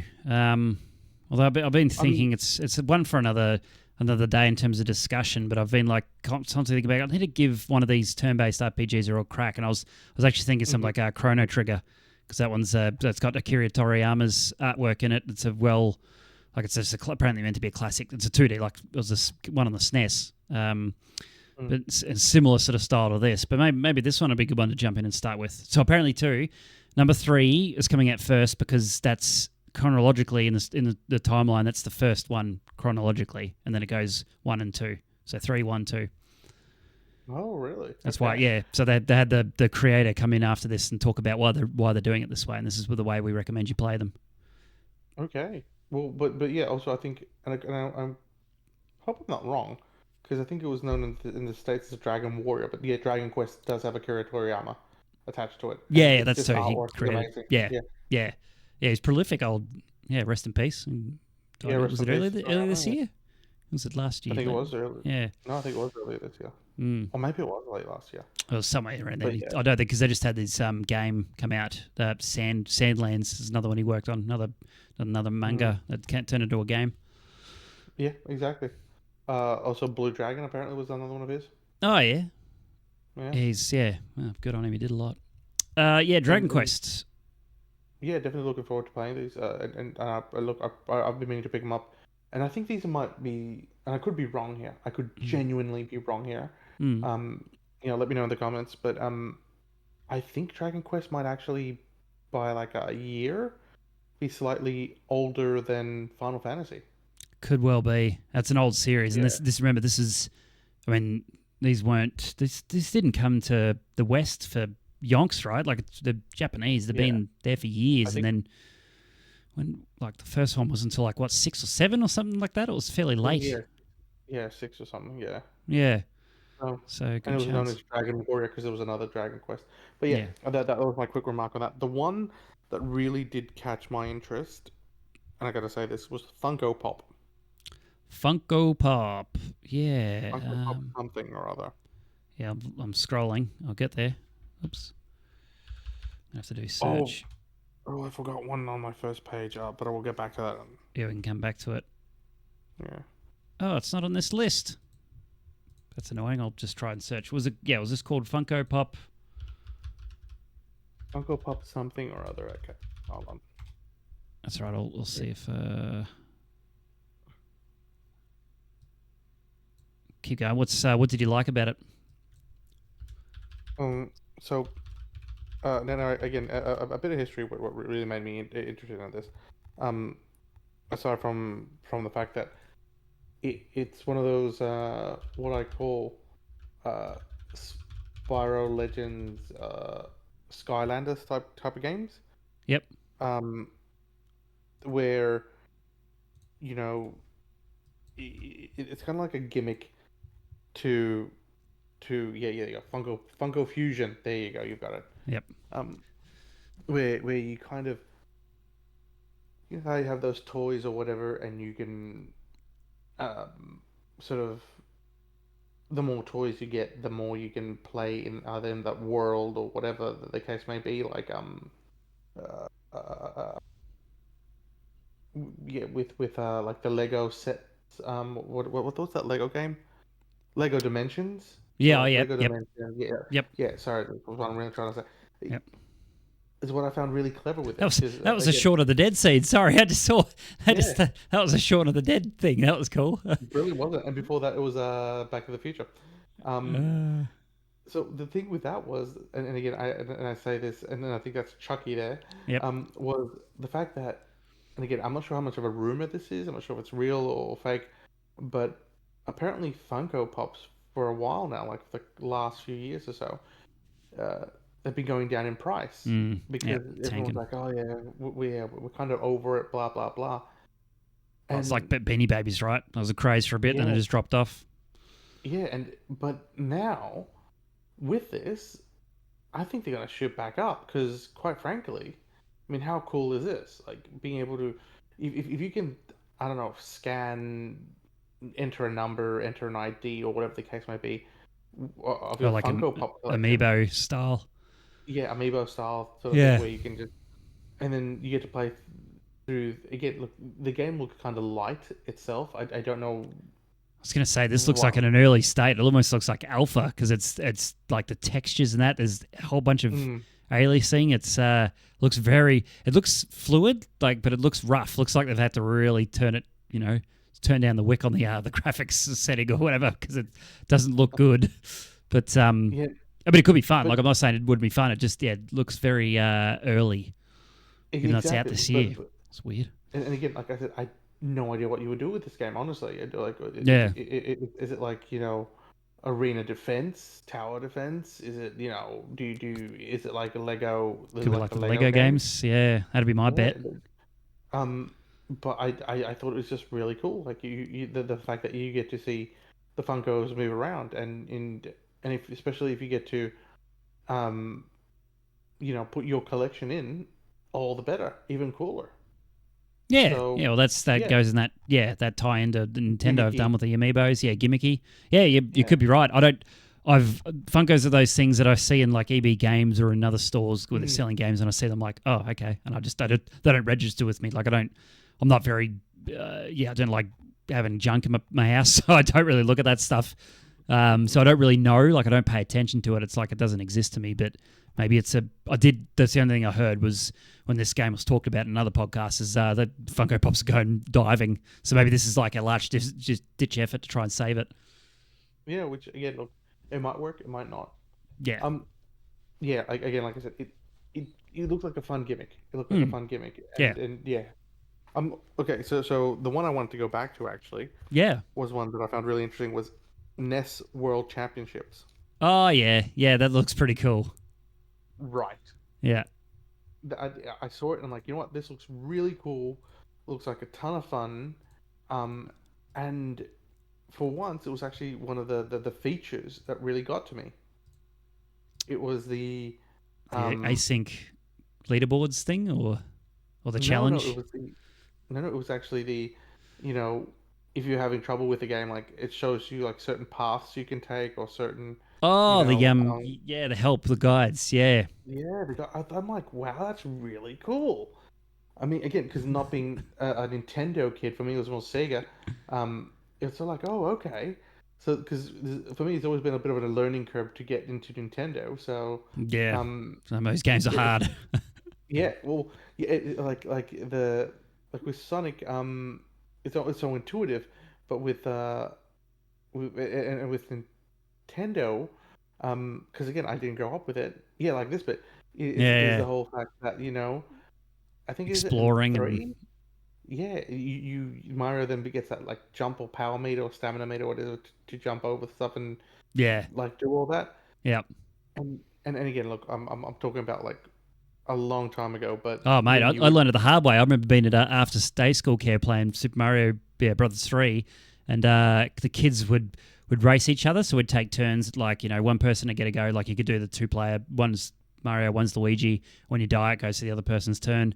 And the kids used to smash me by taking the shortcuts, and you'd watch them, and they'd do this thing where they'd be pushing down on what color? It's either a white or a blue block that's sitting up in the sky, and they'd sit there for like 10, 15 seconds, and then they drop behind the level, and then run to this secret area. It goes to these warp pipes. Oh, that just blew my mind as a kid. Like, what the hell? So I learned all that through just watching other kids absolutely smash me in these races, and eventually got to do them. And but this is great for people that didn't, have that experience. You could they give you little hints in the guides, which is cool.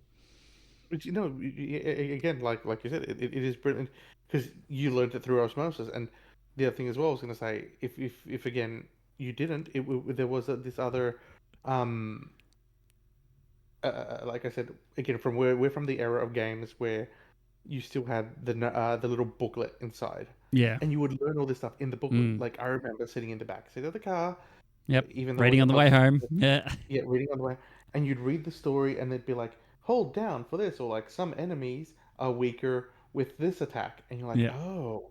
Yeah. So when you do see that, you remember that, and sort of, yeah. Mm. So definitely love that, and look, this looks like a ton of fun. This looks like Yeah. just way, way too much fun, It's and like the manual style. All I think of that is, eating an orange is just like a good marriage. Just eat the damn orange. if you want to see a man eat an orange. Yeah, yeah, yeah, yeah, Oh yeah. goodness me. Um, I think I do have one last one Yeah. for this. Da, da, da, da, da. Yes, my last one.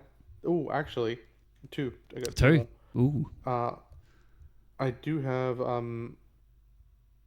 one which is uh Tales of the Shire or Tale of the Shire, Oh, yep, yep, which is basically a life sim in the yep. Shire, and it's actually a proper Lord of the Rings game. Yeah, like you said, when I think we might as well do a review of the cozy games when they come out. But Yeah. yeah, this is definitely one that again looks like a relaxing game. You can sit there. It's one of those games where, you know what, I've had a stressful week.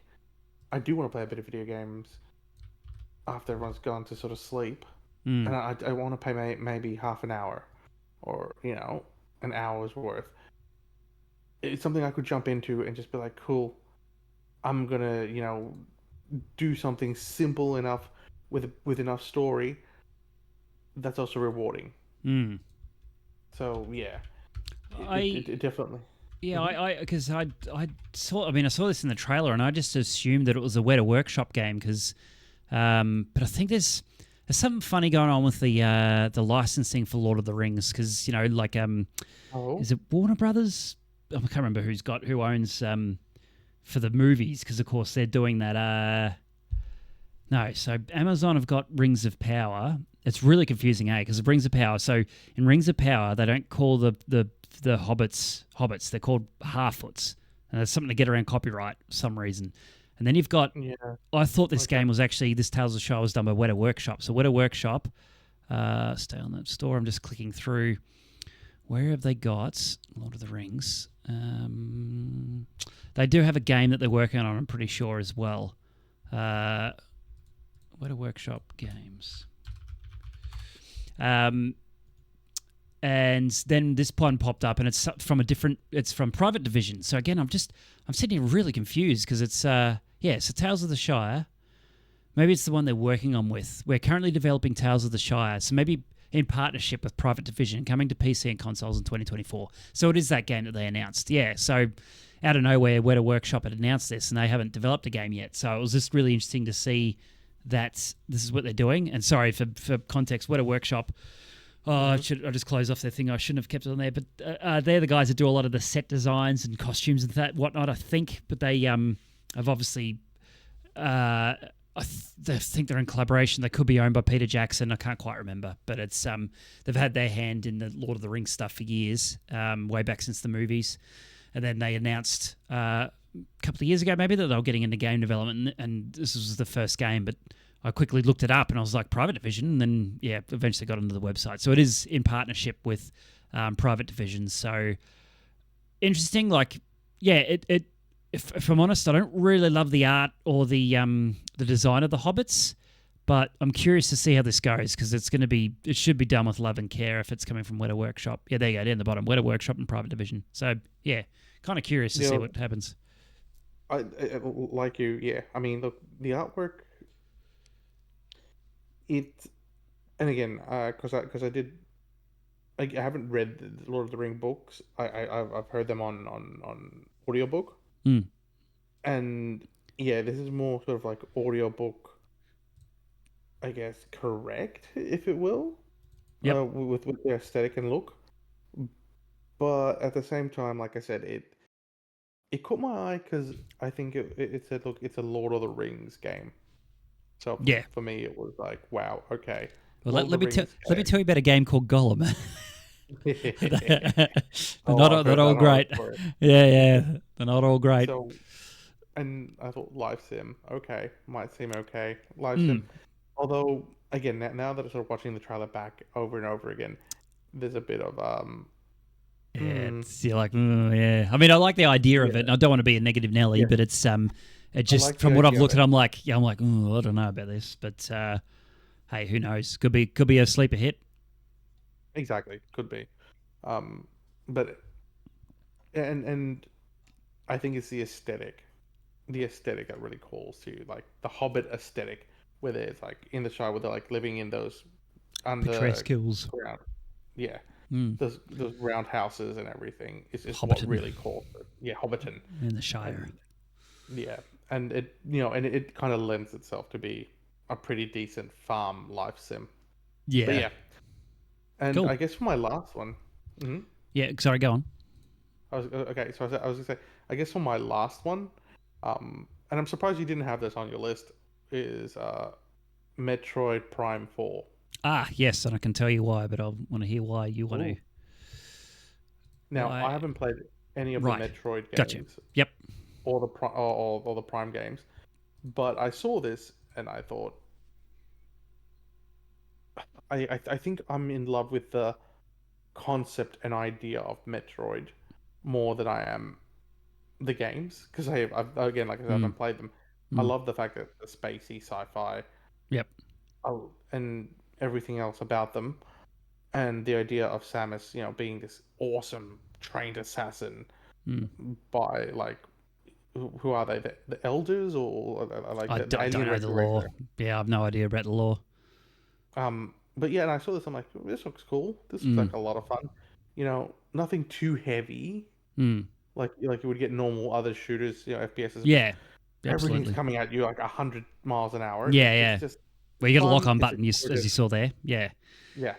So that's and I love the scanning thing. It's like, it's explorative. Yeah. It's shooting. It's fun.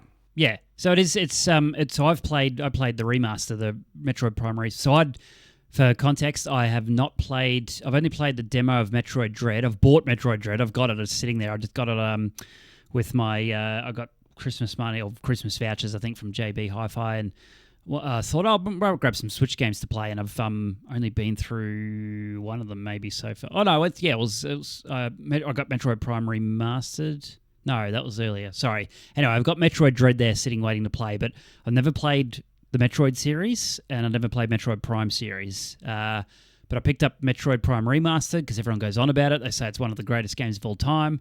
I said, all right, I got to jump in there to try it out. I really enjoyed it. It's a good game. It's a good game. For me, it's not one of my favorite games, and I don't hold it up there as one of the greatest. It's really good design, really good fun. You're absolutely right about it being a bit more of a lighter first-person shooter. There's still challenges to it, and they've got some good design with the enemies, because you got to try and, it's very much tool based, almost like a Zelda, where I've got this tool to do this thing, and the whole thing about the Metroid formula is you'll explore around and you'll find like a locked door, and then I need something to get through that, and it's usually like it's missiles. You go and get missiles from exploring another area, then you can come back and get to that. But that got old about halfway through the game for me. I didn't really like it because I didn't find the world that interesting. It was probably, maybe that's a sign of the times of it being an older game. It looked good, but it was sort of like, I'm just getting bored of going through these same areas, shooting these same enemies. It was starting to bore me. And then I really fell off at the end. You've got to do, again, showing the age of the game. It hasn't got, mostly through the game, it's got pretty good save spots, like checkpoints, but right at the end when you fight in the final boss, which is pain in the ass boss, Bullet Sponge, you have this area where you start at the bottom of this room, and you have to get up to the top, jumping on these platforms, and you got a bunch of those Metroids sitting there shooting at you, and their projectiles also push you off the platforms. So the first time doing it was a pain in the ass of the arse, because you're getting pushed back, dropping down, bloody hell, get back up there and shoot him again. You get through them all, and once you've done that, a bit of your health's been taken off, and then you fight the boss. You have no heals, so you're like, okay, great. So I got taken out the boss, but then it put me right back down at the bottom of this room at the back of a corridor where you have to fight through all these Metroids again. I'm like, you're kidding me. I got to do this again. Did it like 2 or 3 times and went, don't. I actually, right at the last hurdle, I gave up. I was like, this is not fun. I'm just not enjoying this. And that sort of soured me right at the end, which is a disappointment, because it was a pretty good game overall. I could see why people like it. To be honest, I don't think it's going to be serious for me. I probably won't be picking up this game. Having said that, I'm really looking forward to trying Dread, because I played the demo of Dread, and that was probably more fun to me than this one, Prime. Like, it was just a classic. Well, it's obviously Metroidvania. We mentioned it before. It's Metroid. You jump through the level, doing your thing. It just felt a bit more quicker, snappier. So I'm looking for. I'll get around to playing that at some point. But yeah, for this game, I'm probably not going to pick it up, because I just didn't really enjoy Prime. Right. No, look, fair call. I mean, yeah. Look, what's the one I'm playing? There was one I was playing on PC. It was Axiom Verge. Oh yeah, Metroidvania. Yep. Yeah, great Metroidvania, great blah blah blah. Yep. It's not that it looks ugly, but it looks ugly.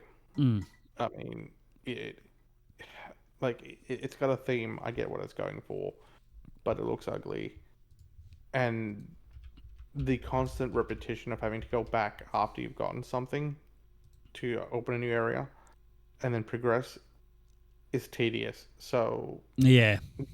So I'm thinking I might not be much of a Metroidvania. Like, again, that's for another episode maybe. But I didn't gel with Hollow Knight. I gave up on that. Bored me. I don't like the idea of it's. I think I said to you maybe on the phone, or maybe it was last week's episode. But if it's got interesting moment-to-moment gameplay or combat, like Ghost of Tsushima, if that was a Metroidvania, I probably would have stuck through that, because the combat in that's so good. That carried me through the game.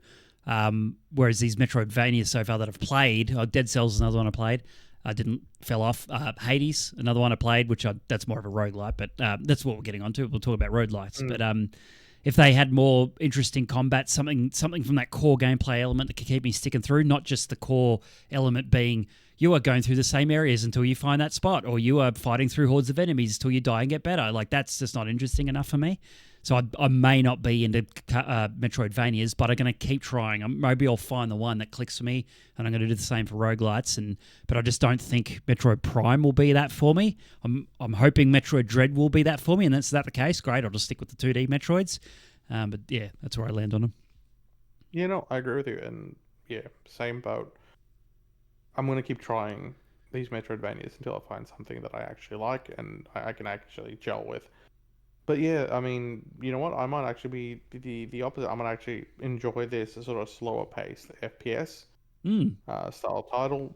But yeah, like I said, I haven't played any of them prior. It just looked really cool. It looked a bit more slower paced as opposed to the hectic, everything coming at you, everything trying to kill you, everything trying to, bullet storm, and you're like, you know what?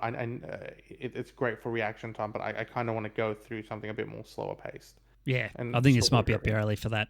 It definitely is. That like the scanning you see, you can take your time going through the rooms. I found, you got plenty of space, at least in the first game, to sort of get yourself into a hiding spot and kind of cheese the enemies a bit, which was good. So yeah, it is very forgiving in that way. Brilliant.